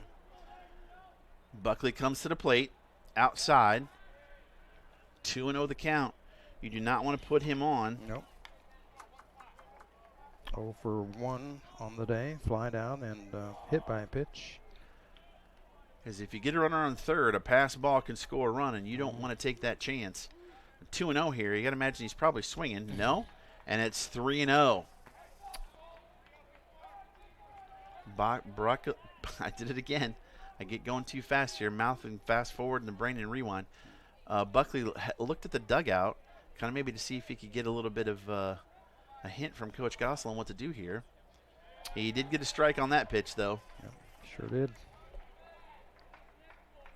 You're in the driver's seat if you're Gallagher, looking for a pitch to drive here. Although it's going to be hard to find a spot to put it with the 4 outfielders out there. Let's see what Buckley comes with. Fastball.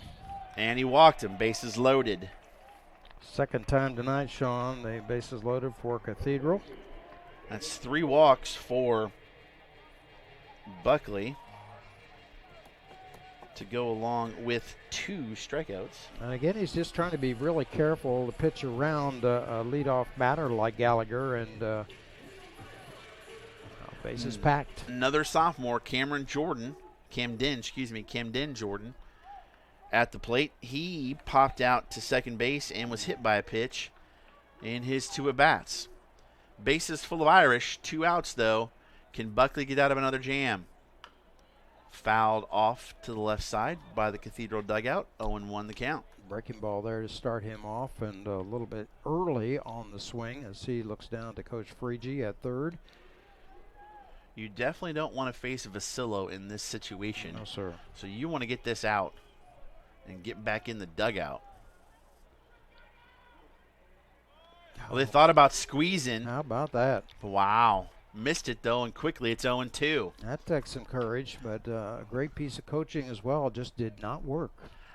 That speaks volumes for what Covenant is doing, that Coach Frigie is willing to try that with 2 outs in the 4th inning. A little bit of trickery there. Yes.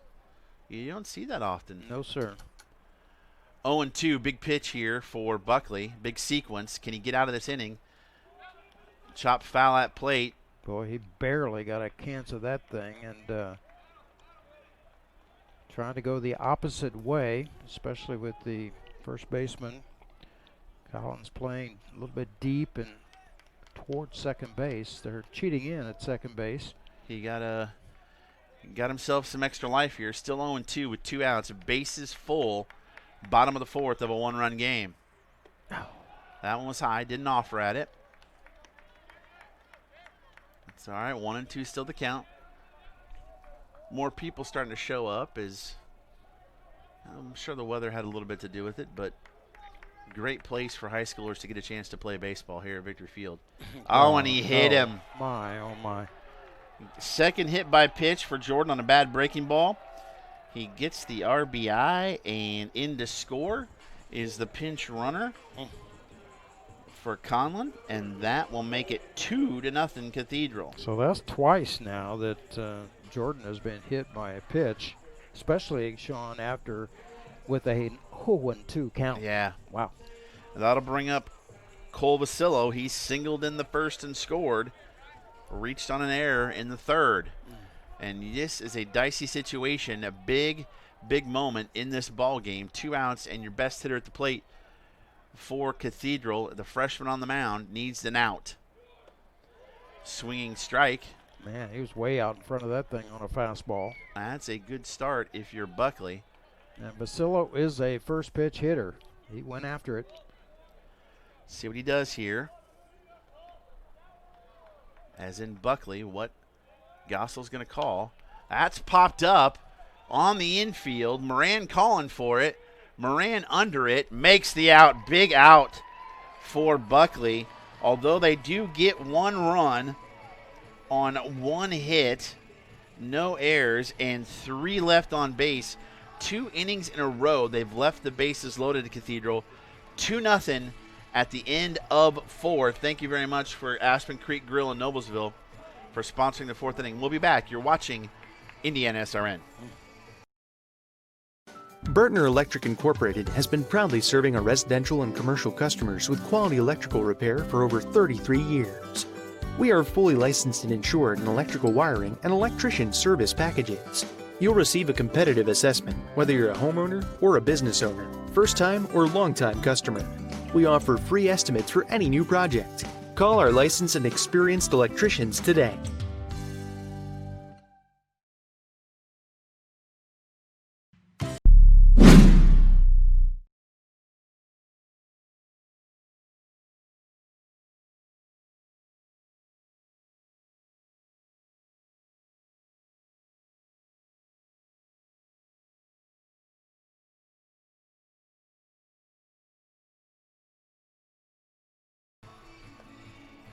It is the 5th inning here of the City Alliance Championship on Indiana SRN.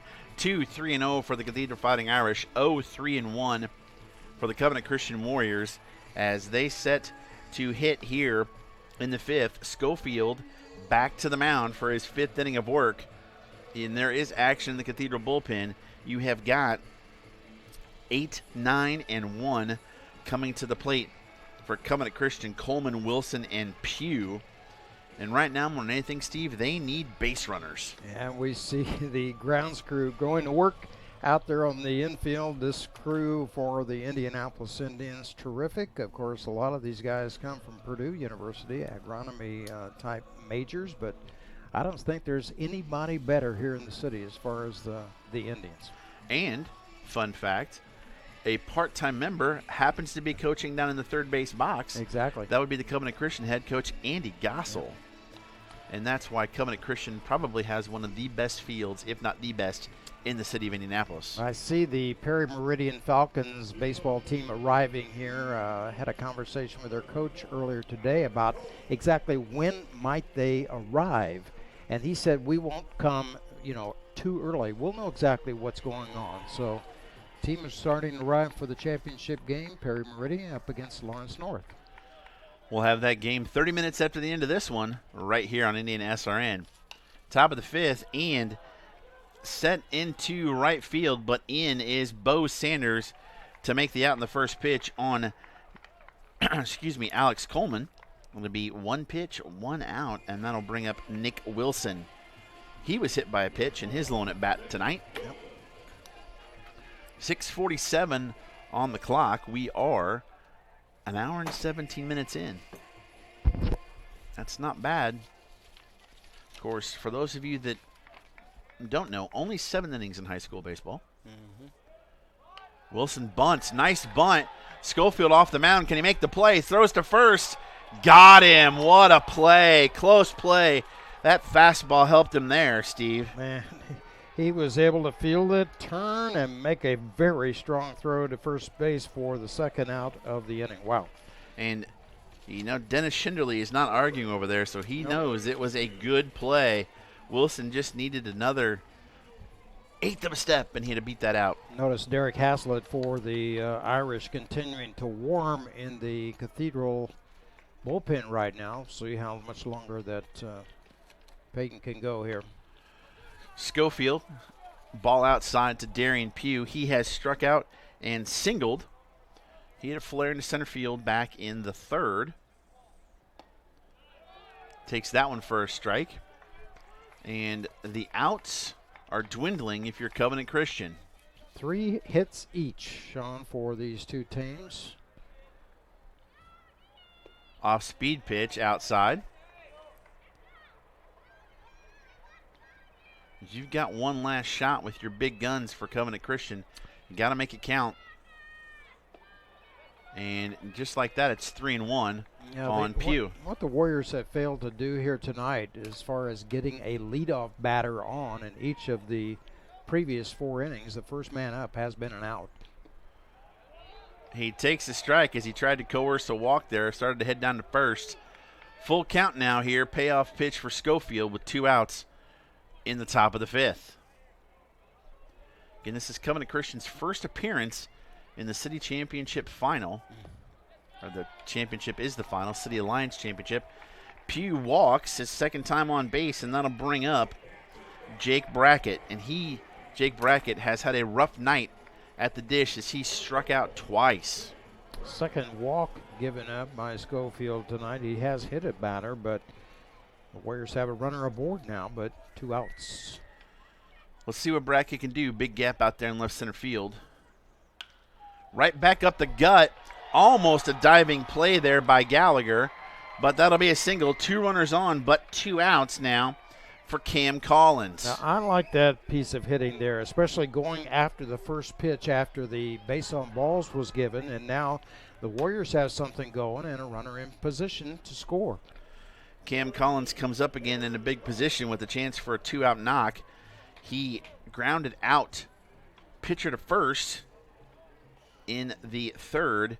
And they need a big base hit from him here to put a number up and make this a closer ball game. Yep.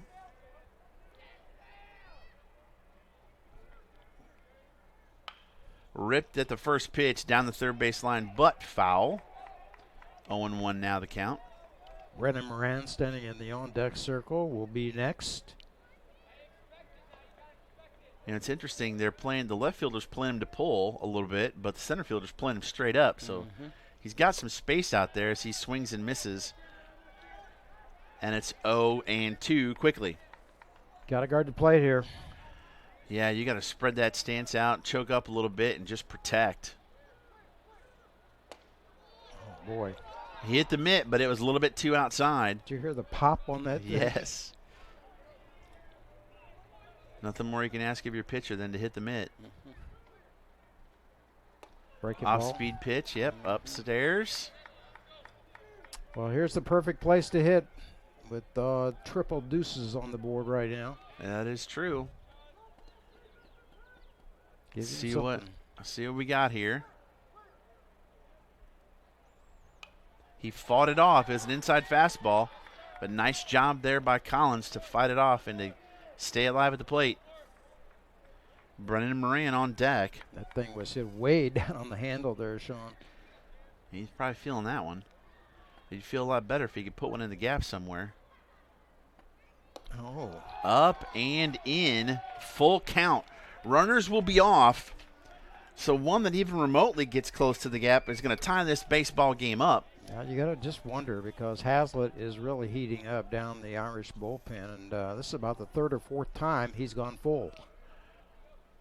Oh, and he went upstairs, and Collins went after it for the strikeout. Goodness, another opportunity lost for Covenant Christian. No runs on 1 hit, no errors, and 2 left on base. After 4.5, it is still Cathedral 2, Covenant Christian nothing. Hello, my name is Sean Kroll, and I've been a part of the Indiana SRN family for the last 9 years. Last year, we streamed a record 326 sporting events around Central Indiana. All the other guys broadcast basketball and football, but we at Indiana SRN also air volleyball, softball, baseball, and even golf. But we need your help. To continue our mission, please help us by contacting Coach at indianasrn.org. Indiana SRN, where you're always in the game.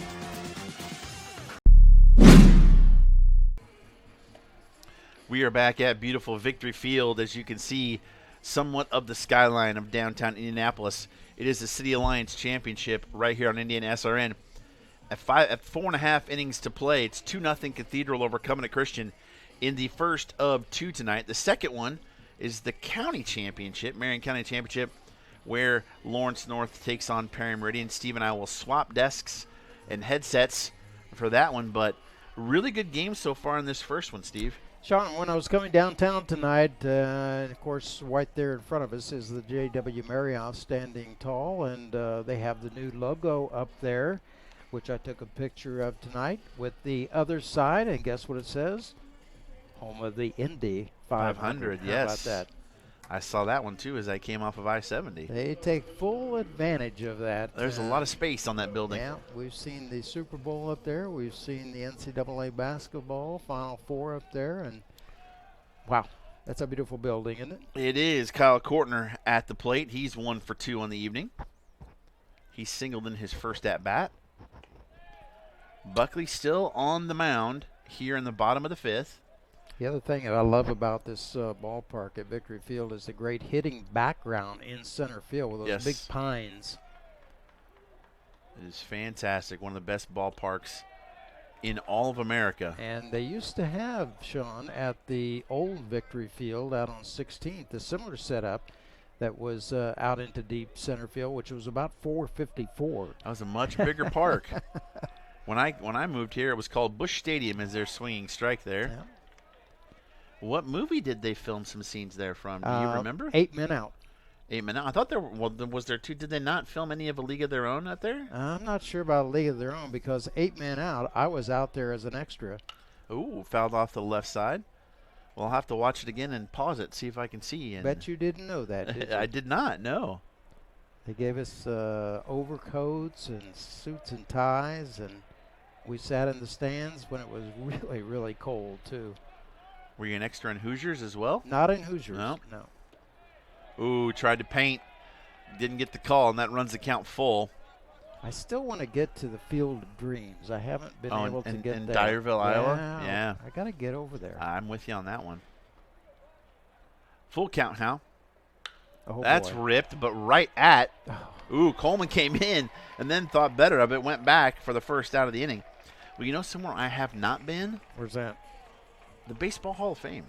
Well, you need to get that on your bucket list. I know. Because you can spend all week there. Oh, I can. You know, the best way to go to the Hall of Fame is really, Sean, to go without anybody. And I'm not trying to say you shouldn't go with your family, but for you be able to walk through the Hall of Fame at your own pace is the way to do it. My family would be bored stiff in 30 minutes. And well, there you go. I'd barely be in the door as the first pitch strike to Bertrand. He is grounded out to Brennan Moran twice in this game. Yeah, the time just speeds by when you're inside and you think, how long have I been in here? Yeah, I could spend days for sure. Yeah. Good pitch there, but didn't get the call. Evens the count at 1. Cooperstown. Definitely. Maybe I'll go someday when Chris Bryant gets elected into the Well, Hall of Fame. My guy. They have some great bed and breakfast in that area too, so you feel kind of right at home. You just kind of come and go as you wish. Small town atmosphere. Yeah, I love that. 2-1 the count as there was a check swing. They appealed to first. Yeah, we're big fans of bed and breakfast. There's a ground ball. Bracket it short. Up with it. Strong throw to first. 6-3 for the put out. And that'll bring up the DH Hellman. And again, Buckley doing his work out there on the mound, and extremely proud of his efforts this evening as we have hit the 5th inning. And again, Cathedral with only 3 base hits. Yeah, 5th inning brought to you by McIntyre Imaging. We take pictures of everything, and that is no joke, folks. You check Covenant Christian's Twitter, Instagram, webpage. McIntyre Imaging is everywhere. Rick is a fantastic human being. We big fans of him. He's also a great photographer at the Speedway. Yes. 1-0 the count on Hellman. 2 outs, nobody on here in the bottom of the 5th. 2-0 lead for Cathedral. Chopper foul. Images, his business. It is. And, you can. How about this? You can call him 317-997-9570. Tell him Indiana SRN sent you, and you will not regret it. Well, I am a huge admirer of him because I too am a photographer, but boy, he's great. Rip, that's going to be a base hit between short and third for Hellman. There you go. And that'll put a runner on with 2 outs and bring up Cade Conlon. He walked and scored that big run in the 4th to make it 2-0. And again, Buckley having to pitch out of a situation with runners on base. He's been great for the most part tonight, especially for a freshman. Mm-hmm. Let's see if he can get out of another jam. Hits now even for both squads, 4 apiece. Although 2 runs, though, for Cathedral, none for Covenant Christian. And nobody warming up in Cathedral's bullpen, so you got to wonder if Schofield's going to continue or if they're going to go to a relief pitcher. I saw Haslett walk back toward the dugout, but it didn't mean anything. 1-0 the count. It's going to be a conversation that Coach Frigie will have with his starting pitcher to see how he feels. Mm-hmm. Especially knowing their schedule, as we talked about coming up. Good off-speed pitch there from Buckley. had Conlon way out in front. Situation here in the state of Indiana, especially here in central Indiana, Sean, is what we find with these teams that have so many postponements. You have very little time to practice. Yeah, and very little room in your schedule to try and make up games, too. That was a close play at first. You run out of dates to try to schedule, and then you got conference situations going on at the same time. So, and then trying to find umpires. Oh, by the way, there's school, too. You know, there's other activities going on, so you're not always going to have the facilities as well. That's why we played a lot of the City Alliance games at Chittard, because of the turf field they have there. Well, you know, we had to move the softball championship to Cathedral last Saturday and Friday because of the weather. Inside pitch, Conlon ripped it foul, 1-2. Yeah, the AstroTurf is not my favorite for baseball, but boy, it helps when it's April in Indiana for sure. Well, it helped certainly at Cathedral with the softball championship with the kind of weather we endured on Friday as well as Saturday, and able to get through it all. So compliments to the Cathedral Irish staff for assisting us with our broadcast there, as well as Asina, which was the host. 1-2 the count on Conlon. 2 outs, runner on first. That's popped up. Somebody got a shot at it? No, into the dugout it goes. Conlon stays alive. Runner was off with that pitch. See, Gossel was able to get the mask off and keep the glasses on. That was important. Couldn't quite get over there to make the play, though. It looked like he had some shades on. I'm not sure about that. They kind of are, yeah. I think the other Gossel could have made the play on that one. That would be Andy as the ball went in the dugout. Those glasses may change colors as the sunlight diminishes. So. Yes. Here we go again, 1-2. And we'll see what Hellman does at first. Up and outside. Deuces are wild again. We've seen it a lot tonight. 2 balls, 2 strikes, 2 outs. 2-0 game here in the bottom of the 5th. I'm not counting Sean, but he's got to be between maybe 60 and 65 pitches at this point. And that's ripped out into center field. Pugh is going back, but he's camped under it for the out. Good job pitching out of trouble again for Buckley. No runs on 1 hit, no errors, 1 left on base. We are through 5, only 2 innings left here. It is 2-0 Cathedral. You're watching Indiana SRN. Craving comfort fresh food made from scratch daily? Check out Aspen Creek Grill. Located across from Hamilton Town Center and beside the Holiday Inn, we offer family farm-raised premium Black Agnes steaks hand-cut daily, creamy pastas, salmon chicken, and fall-off-the-bone ribs. Start with our famous powwow shrimp appetizer, and don't miss our refreshing drinks. Family-friendly or a great night out with friends. Aspen Creek Grill. Aspen Creek Grill, Noblesville. Call 317-559-3300.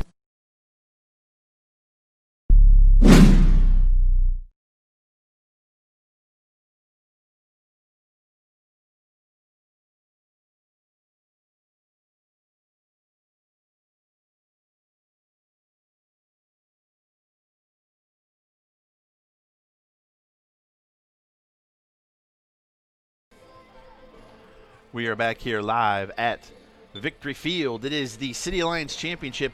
We head to the 6th inning. 2-0 Cathedral. 4, 5, and 6 set to come to the plate as we have a new pitcher.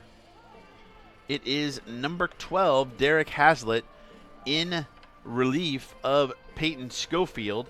We can close the book on Schofield. 5 innings pitched. As he gave up, I show it 4 hits, no runs. I believe he had 2 walks and 8 strikeouts. In addition to 4 left on base. So his day is done. His day is done, and Hazlitt now comes out of the bullpen, a righty now. As Pugh was the lone left-handed hitter for the Warriors. But Brennan Moran set to lead off. He struck out looking in his last at-bat. Moran, Bradford, and Buckley set to come to the plate for Covenant Christian here in the top of the 6th. 6 outs left to play with for Covenant Christian, and you got to get 2 runners across home plate if you want any shot at taking home the City Alliance Championship.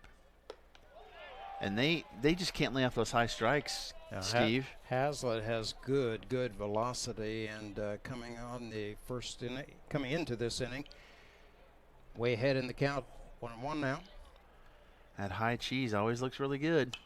Ooh, he fought that one off. And 1-2 the count on Moran. He's had a great game at second base defensively, has Moran. And boy, if they could just get a leadoff runner on, Steve. Yep.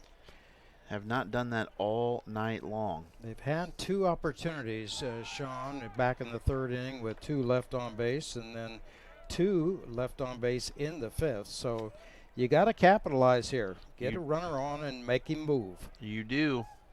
2-2 the count. That one fought off again off to the right side, staying alive, as we have Darian Pugh warming up in the bullpen down the right field line for Covenant Christian.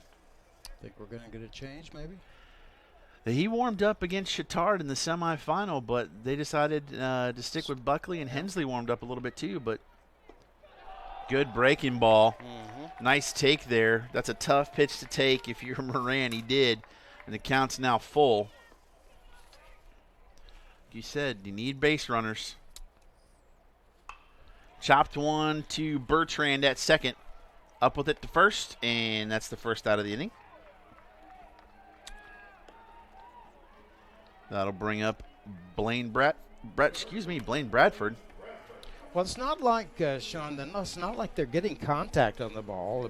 They're having good vision as far as their at-bat opportunities here, just going in the wrong direction, that's all. That is the truth. 1 out now. Breaking ball. Inside on Bradford. He stayed right in there, too. Bradford has singled and walked. He's been on base twice for the Warriors. Ooh, that was high. Wow. Again, 4 hits for both squads. 1 error for Covenant, but 2 runs for Cathedral. There's the strike you wanted. 2-1 now. Hazlitt's dealing out there, Steve. And despite the fact that Cathedral had the bases loaded twice, still only 2 runs to account for. Chopped down the third base line. Sign him up. Yeah, pretty good play. No error on Coach Gossel down the third base line. Evens the count at 2. He puts that one in his back pocket. Buckley on deck.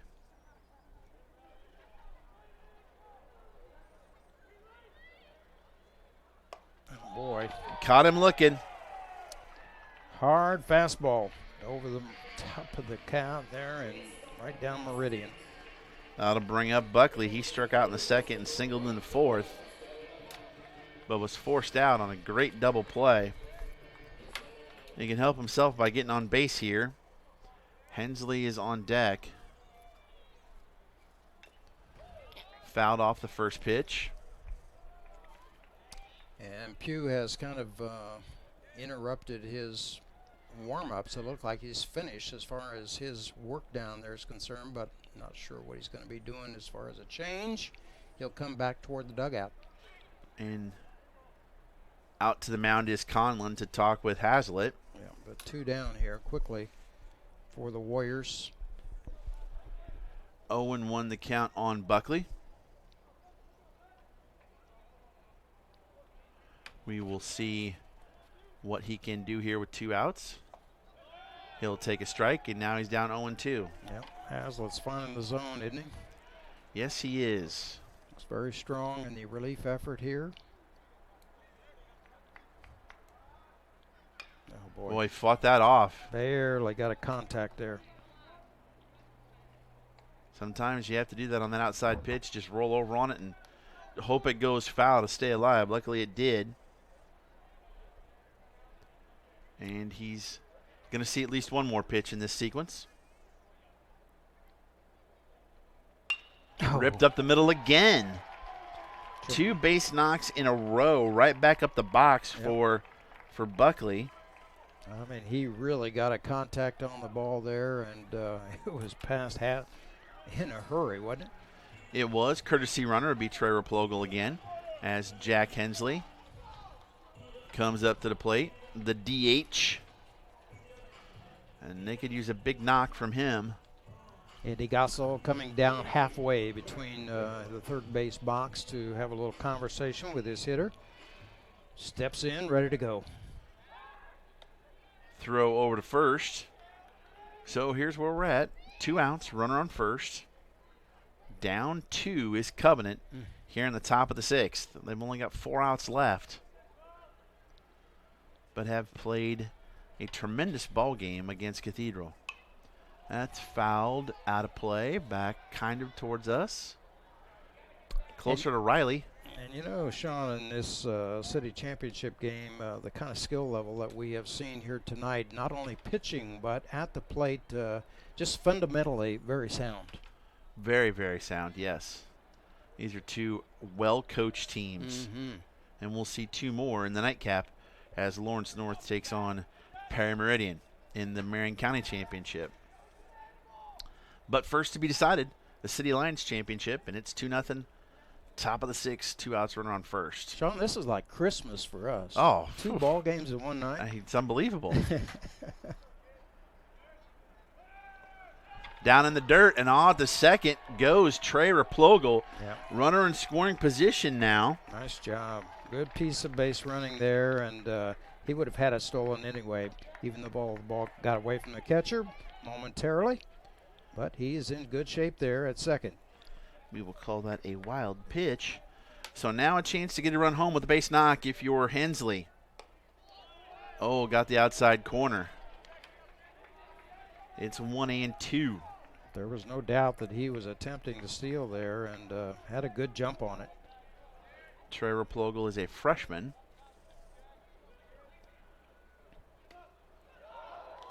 Boy, tough take there if you're Hensley, but a good one. And it's 2-2 now. 2-2 with 2 outs. My memory is telling me that he had an older brother that I believe that played covering. Replogle did, yes. Right back at us. You know, you don't forget that kind of a name. Oh, no, That's no, the reason no. it comes Yeah, to exactly. my mind again, so. Boy, they could use some movement on the base pass, and this 6th inning brought to you by College Hunks and Movers. And maybe Replogle will be moving here as Hensley fouls it off.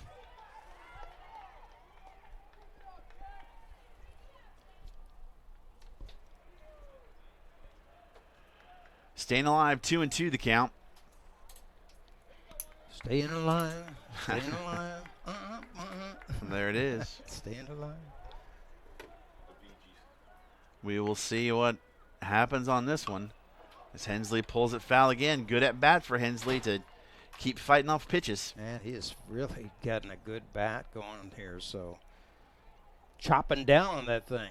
And you know, but you look at his numbers and it says, 220 for him, but he swings a mean bat. And they could use a base knock right here. Looks like a bear up there, doesn't he? He looks like if he got a hold of one, it could go a long way. I believe so, that red bat. Breaking ball, good eye there. Count is full. Got that nervous twirl going on with that red bat over his head. Reminds me of Gary Sheffield. Yeah. Coleman on deck. Get me some cheese here. That's what he's hoping for. He walked him. Wow. And the third is Replogle. How about that? Heads up base running by Trey Replogle.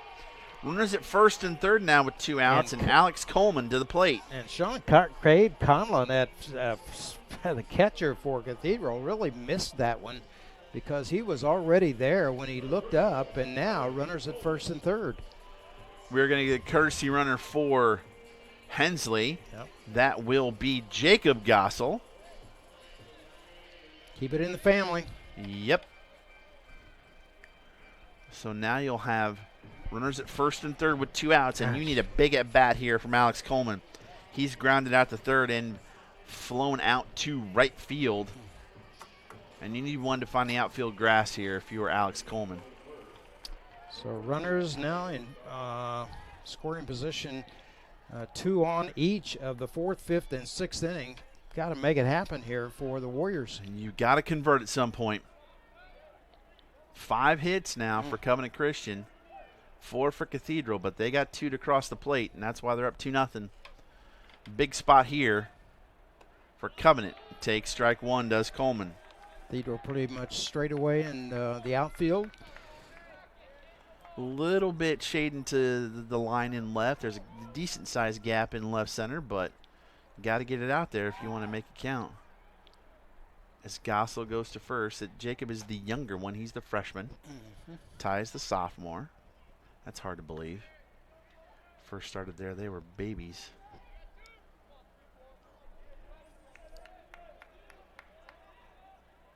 Hazlitt fought off, and quickly it's 0-2. He knew he missed that one, and he'll get another opportunity. And the 2 at-bats, of course, Sean, he's been able to make contact. So he has. But that was against Schofield, so we'll see what he can do against Hazlitt here. 0-2, 2 outs. And they need a run or 2. Steps off the rubber for a moment and ready to go again. 7:15 is your time. We're in the top of the 6th. High and outside for ball 1. Really good plate discipline for Covenant tonight. You know, they've swung at some high pitches, but they've been over the plate. They've done a good job of taking the high and outside pitches. And Hazlitt's control has been a little bit off during these last 3 batters. I got him swinging. Oh. And that ends the rally. No runs on 1 hit, no errors, and 2 left on base. We'll go to the bottom of the 6th. It is still 2-0 Cathedral. You're watching Indiana SRN. I think the best thing that our ministry offers is that when the women come in and they are pregnant and they've reached our scan dates, which are 6 weeks, 4 days to 14 weeks, we're able to image them with ultrasound. Seeing the image on the screen and hearing a heartbeat clarifies that it is truly life and not just a clump of cells. You know, you can see babies sucking their thumbs. You can see them running their hands over their head. It shows them what God is doing on the inside that they don't feel or don't even think is real, but they see a real image of a real baby on the screen. It just breaks my heart when a woman, no matter what her circumstances are, that she decides to end that intrauterine pregnancy, that she decides that she's better to go on her own without that baby. We are back here at Victory Field. It is the bottom of the 6th, 2-0 Cathedral, the City Alliance Championship right here on Indiana SRN. Hey, we are all over the place. We are at Twitter, at Indiana SRN. We are on YouTube, Indiana SRN. We're on Facebook. We're everywhere. You want to find us, you can find us. And hopefully you find us and you like us. If you like what you see, you like what you hear, go to the website, indianasrn.org. Click that donate button. Help us bring you high school athletics to the state of Indiana. I want to invite everybody to join Sean and Brent Young and I each Thursday evening between 5:30 and 7 Eastern Standard Time as we present the Sports Zone. Yes. Had a good time last night. We did. Cam Clark set to lead off the 6th here. Buckley still pitching.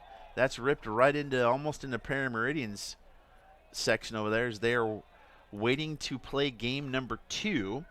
We'll have a short post game, and we'll take a bit of a break before game 2, Marion County Championship, Perry Meridian versus Lawrence North.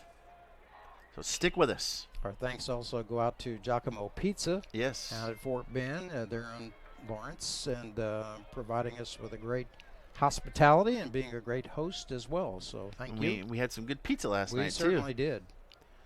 0-2 the count. Brent and I stayed and had the Cheesy Louise. Makes me think of the Jeffersons. Yeah. Was it the Cheesy Wheezy or Cheesy Louise? I think it was the Cheesy Wheezy. All right. You were moving on up, weren't you? Here you're moving on up. We just lost like half That's right. The younger crowd probably has no idea what we're talking about here. 1-2 the count on Clark. That was a great show. It was. Chopper to third. Bradford up over to first for the putout, 5-3. And that'll bring up Bo Sanders. Defense has done its job tonight, Sean. They've been fantastic. They really have, Steve. And again, a little bit of a not exactly small ball, but when you look, 2 runs on only 4 hits for Cathedral. We're talking about the Cathedral Irish here. Yeah. And you talk about, 3 walks, 2 hit by pitches as well. Yeah. So, Buckley's done a great job pitching down at jams, and his defense has helped him. Yeah, that third and fourth inning, getting out of bases loaded jams, that is huge right there. The number 9 hitter for Cathedral, Bo Sanders.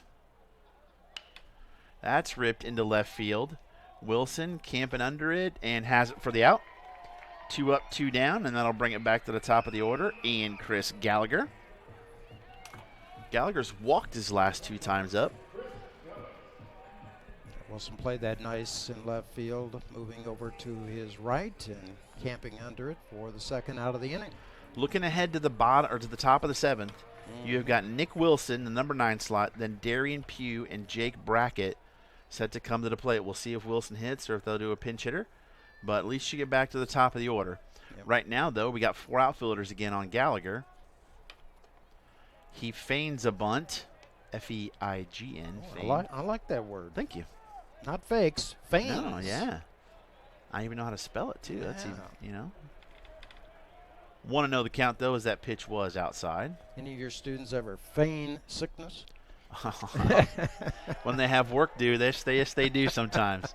That is one of Mr. Kroll's biggest pet peeves. Now, does that usually come on Monday or Friday, or it can happen anytime? It can happen anytime. Yeah. All right. We got a big presentation and we're not ready for it. I'm sick. You got a strike there on that pitch. Have to reschedule. Yeah, yeah. Can't do that on exam day. No. 2 weeks from today, I will be finished. Yeah. Got the outside pitch there. Evens the count at 2. I think we teachers count down the days just as much as the students, if not more. Yeah, I have to agree with you. Coming from my wife, Sylvia, a teacher of 33, 34 years. It takes an emotional toll on you, that's for sure. Yeah. Oh, almost broke the curveball off. A little bit short there. Runs the count full. But, Sean, she loved every single day. She was a great teacher. Second graders. My wife teaches second grade. She's the best teacher I know. They ask her to move up several times in grade. She says, no. I'm happy where I am. Yep. Full count payoff pitch here. Chopped down the first base line. Now it'll give him another life at the plate. We see Lawrence North sitting down in the right field area by the bullpen. And now Perry has situated itself on the third base line, dressed in their blue and white. He walks him. Gallagher walks for the 3rd straight plate appearance, and that'll bring up Camden Jordan. By the way, if you didn't know, it was Teacher Appreciation Week this week. Love and that. I do not know if you read it or not, but Greg Doyle wrote a fantastic article about trying to find the teacher that motivated him to become a sports writer. It is wonderful. It is touching, and not doing it to toot my own horn, but thank your teachers, folks. And close play at first. A very subtle way to remind us of all the important things of life. It was well placed and well written. Greg's a great writer. Oh, he's fantastic. He really takes you inside a story.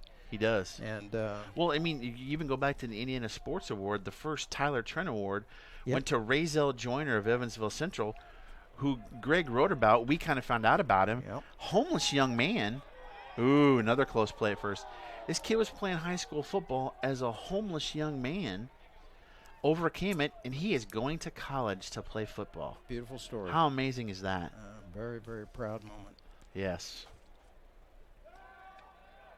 Boy, they are holding him close as that's the 4th straight pickoff throw. It just shows you, though, Sean, if you surround yourself with great people, positive people all the time, good things can happen. See, these kids are resilient. They really, really are. They go through a lot. Mm-hmm. He's off. Tied, double pump, couldn't get the ball out of his glove. And down to second goes Gallagher, his second stolen base of the evening. Now a runner in scoring position with 2 outs for Jordan. This would be a big insurance run for the Irish. 0-1 count. Again, 2 outs here in the inning. Buckley pitched from the stretch all night, outside.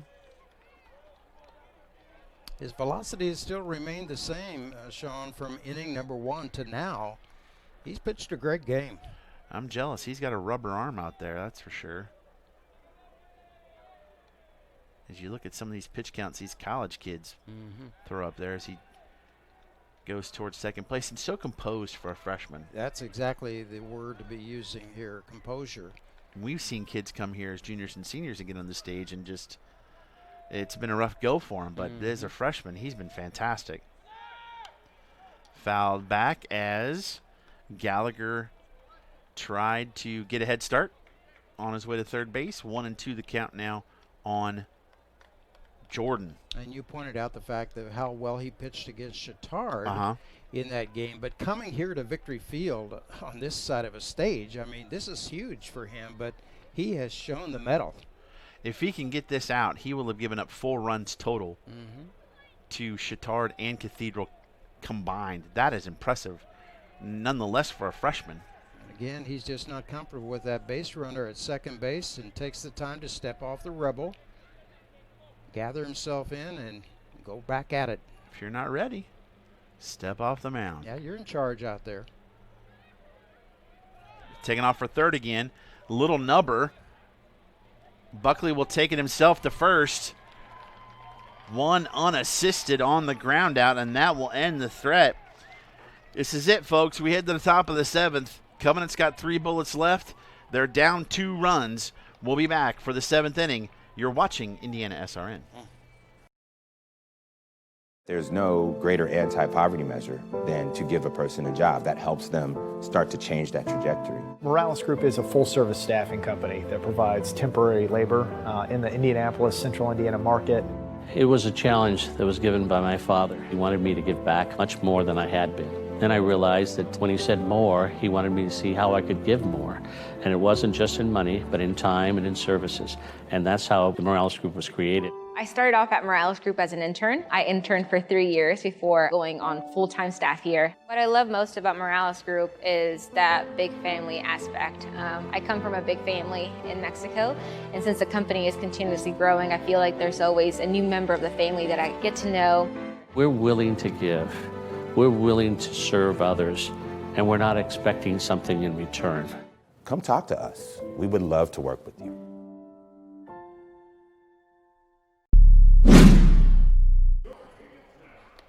We've reached the 7th inning, folks. It is the City Alliance Championship here on Indiana SRN, along with Steve McClure. I'm Sean Crawl, producer Jerry Collins. And Covenant Christian is down 2-0, and it is do or die for them as they need 2 runs if they want to keep playing. And Nick Wilson will lead off in the 9th spot, followed by Darian Pugh and Jake Brackett, the top 2 in the order. As still pitching for Cathedral High School is Derek Hazlitt. 0-5-1 for Covenant, 2-4-0 for Cathedral. 6 runners left on base for the Warriors tonight. And here we go. Vasillo playing even with the bag, just a little bit in front of it. Straight up in the outfield towards the lines. No doubles defense as that outside pitch is a strike. And I'll be honest with you, Steve, even if this score stays final, you have got to be proud of your team. He will be regardless, but as he swings and misses, if you're Covenant, you've got to be ecstatic about what you've done against Chittard and Cathedral these last couple of games. And just remember, this is the kind of game that you want to have going into the state tournament, and we're only about 12 days away. These will be slotted into that Class 2A sectional at Park Tudor, and Covenant will go against the winner of Game 1, which will be Cascade and Park Tudor. There you go. Nick Wilson, senior, looking to help himself out, and to get here with only 3 seniors is an impressive job by everybody involved at Covenant Christian. That curveball hits the dirt and evens the count at 2. Cathedral is slotted into the Class 4A sectional at New Palestine. That'll be a very good one. LN against Warren Central, then Cathedral goes against Tech. LC against New Pal. I have to side with the Dragons on that one, since that happens to be where my son goes to school. Tell you, two extremely good teams, both baseball and softball. Yes. Full count now. Whoa. And they rung him up on an inside pitch, and that did not look like a good pitch, but he rung him up, and that's the first out of the inning. High and inside, and I thought for sure. I thought that was going to be a walk as well, but the umpire said no, sir. Unanimous decision in the booth, but not on the field. That is true. As Darian Pugh is up at the plate, and he takes the ball inside for strike 1. I would love to see a replay on that one, and here it is. We'll see it here in a second as Pugh fights one off. We will effort that replay. And as you can see now, Wilson coming in. And we'll see where that pitch ended. All right. Pugh chops one to first, and boy, that was inside. That looked inside to me. Yeah, boy. Fouled off. 1-2 the count on Darian Pugh. He was halfway down to first base. He was. was. To call a strike 3.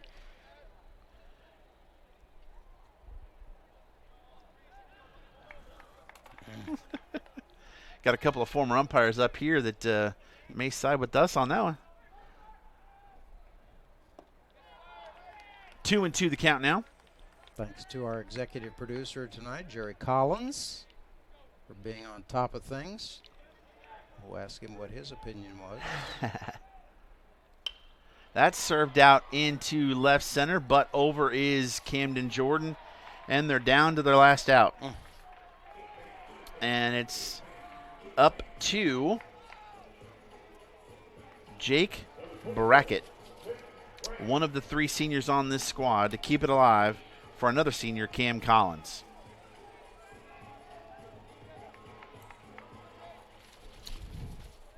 Hazlitt trying to close it out for his buddy, Schofield. So that is outside for ball 1.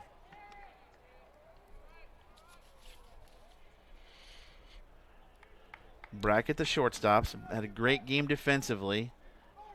He struggled a little bit, struck out his first 2 times up, but singled in his last plate appearance, and it's quickly 2-0 on the right-handed hitting shortstop. Fought that one off.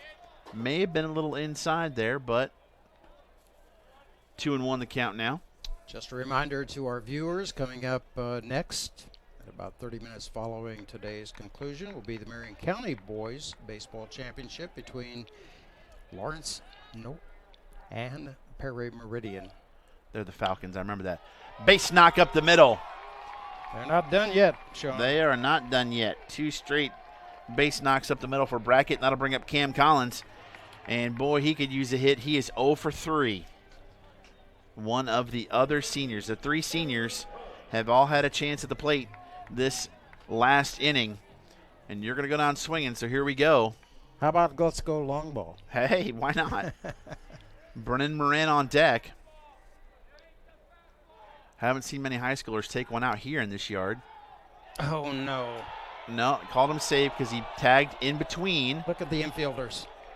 They've all thought it was an out. They come running in to congratulate Hazlitt. Yeah, Coach Friege coming out. It looked like the tag came down between his arms. Yep. And that's why he called him safe. He's in good position. Oh, he was on top of it. He was right there. Let's take a look. Oh, boy, that is close. That is very close. He had his right hand coming in to tag the bag there, to grab onto the bag, and that's pretty much right where the throw was. So I'm going to be honest with you. Wow. With the way Hazlitt's throwing, I don't want to stop his momentum here. Boy, he got it over there quick, though. He did. Friege's come back to the dugout, had his little discussion there. Count remains at 1 ball and no strike. 2 down here in the 7th. Last chance for Covenant Christian as they are down 2-0 in the City Alliance Championship. Fantastic ball game you've watched right here on Indiana SRN. Again, game 1 of 2. As Ernie Banks would say, let's play 2. Swinging strike evens the count at 1. And again, when you look at that scoreboard, Sean, and you see 6 hits for Covenant Christian to only 4 for Cathedral, that really hurts. Yes, it does. Yes, it does. Throw to first there. Happens all the time, though. Yeah. You have 2 very good pitchers just fighting it out. 1-1 the count. Outside pitch, he offered at it, and down to the last strike are the Warriors. Got to fight hard here if you're Cam Collins. Cathedral fans coming to their feet here and applauding. Choking up on the bat a little bit. Hazlitt set. They're going to try it again, and he gets by. And Brackett's going to try to go to second. He will. It was close. First error of the game charged against Cathedral on Tomlin, and allowing the runner to move up in scoring positions, but still 2 down. E2. 2-2. Deuce is wild again. 2 balls, 2 strikes, 2 outs. Runner on second. That's 4, actually. 2-0. That's 5. Just keep counting. 2 announcers in the booth. Oh, and he foul tipped it at the plate. It's caught by Conlon, and Cathedral wins 2-0. No runs, 6 hits, 1 error for Covenant. 2 runs, 4 hits on 1 error for Cathedral. And the Cathedral Fighting Irish are your 2019 City Alliance champions. Congratulations to them. We'll come back with the totals. You are watching the City Alliance Championship on Indiana SRN. Piper Group Warehouse has a strong commitment to their clients as their logistics provider. If you would like to discover how you can improve your service levels while lowering your overall cost, Piper Logistics Group can help. Call Greg Piper today at 317-396-3916. Piper Logistics Group.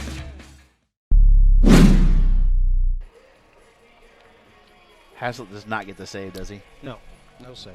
Oh, we're back. Sorry, we were discussing the scoring there as we're getting ready to give your totals. Cathedral Fighting Irish, your 2019 City Alliance champions. What a great game. And again, Steve, we'll reiterate it. I don't think a lot of people expected it to be this close. Covenant out-hits Cathedral. Schofield's a fantastic pitcher. Hazlitt came in for the last couple innings.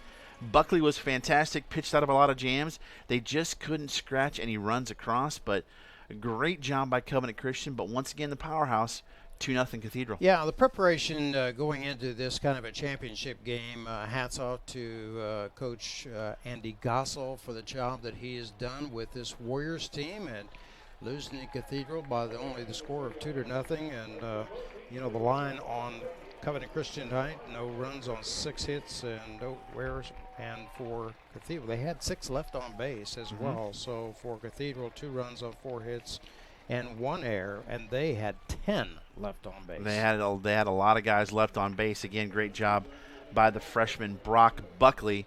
But there you have it. Valiant effort by the Warriors of Covenant Christian as Cathedral takes home their City Alliance championship after a year off when Heritage Christian won it last year. I don't think this is the last we've seen in this Covenant Christian team this year playing in big games. Oh, not at all. And you look at Cathedral in terms of how their season has gone, and really they got off to kind of a slow start, but gained a little bit of momentum. But I think the key in the game, Sean, came in that first inning for Cathedral. Even though they got a couple of runners on base and 1 run in, and was able to add additional run for insurance back in the 4th inning, but that was it. Yeah, not a ton of opportunities, but Cathedral had a couple of breaks. One was on a hit by pitch with the bases loaded. Wasn't even a base hit. They got that run home. They got one early in the first, but Buckley hunkered down and did a great job. Only giving up 4 hits to this Cathedral team is impressive. Very impressive indeed, and the Warriors will leave here tonight with a great deal of pride in what they were able to present on the field against one of the top-notch teams in the state of Indiana, not only today, but throughout their culture.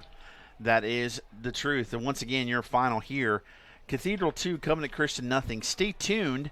We have another game set on tap for you. Steve and I are going to go gurgle some salt water, maybe get a little tea here for the voices as we switch roles for the Marion County Championship, where Lawrence North takes on Perry Meridian. For our producer, Jerry Collins, for Steve McClure, I am Sean Kroll, and our cameraman, Riley Thomason. Thank you so much for joining us. We'll be back in a few minutes to give you game number 2 from Victory Field in beautiful downtown Indianapolis. You have been watching baseball on Indiana SRN.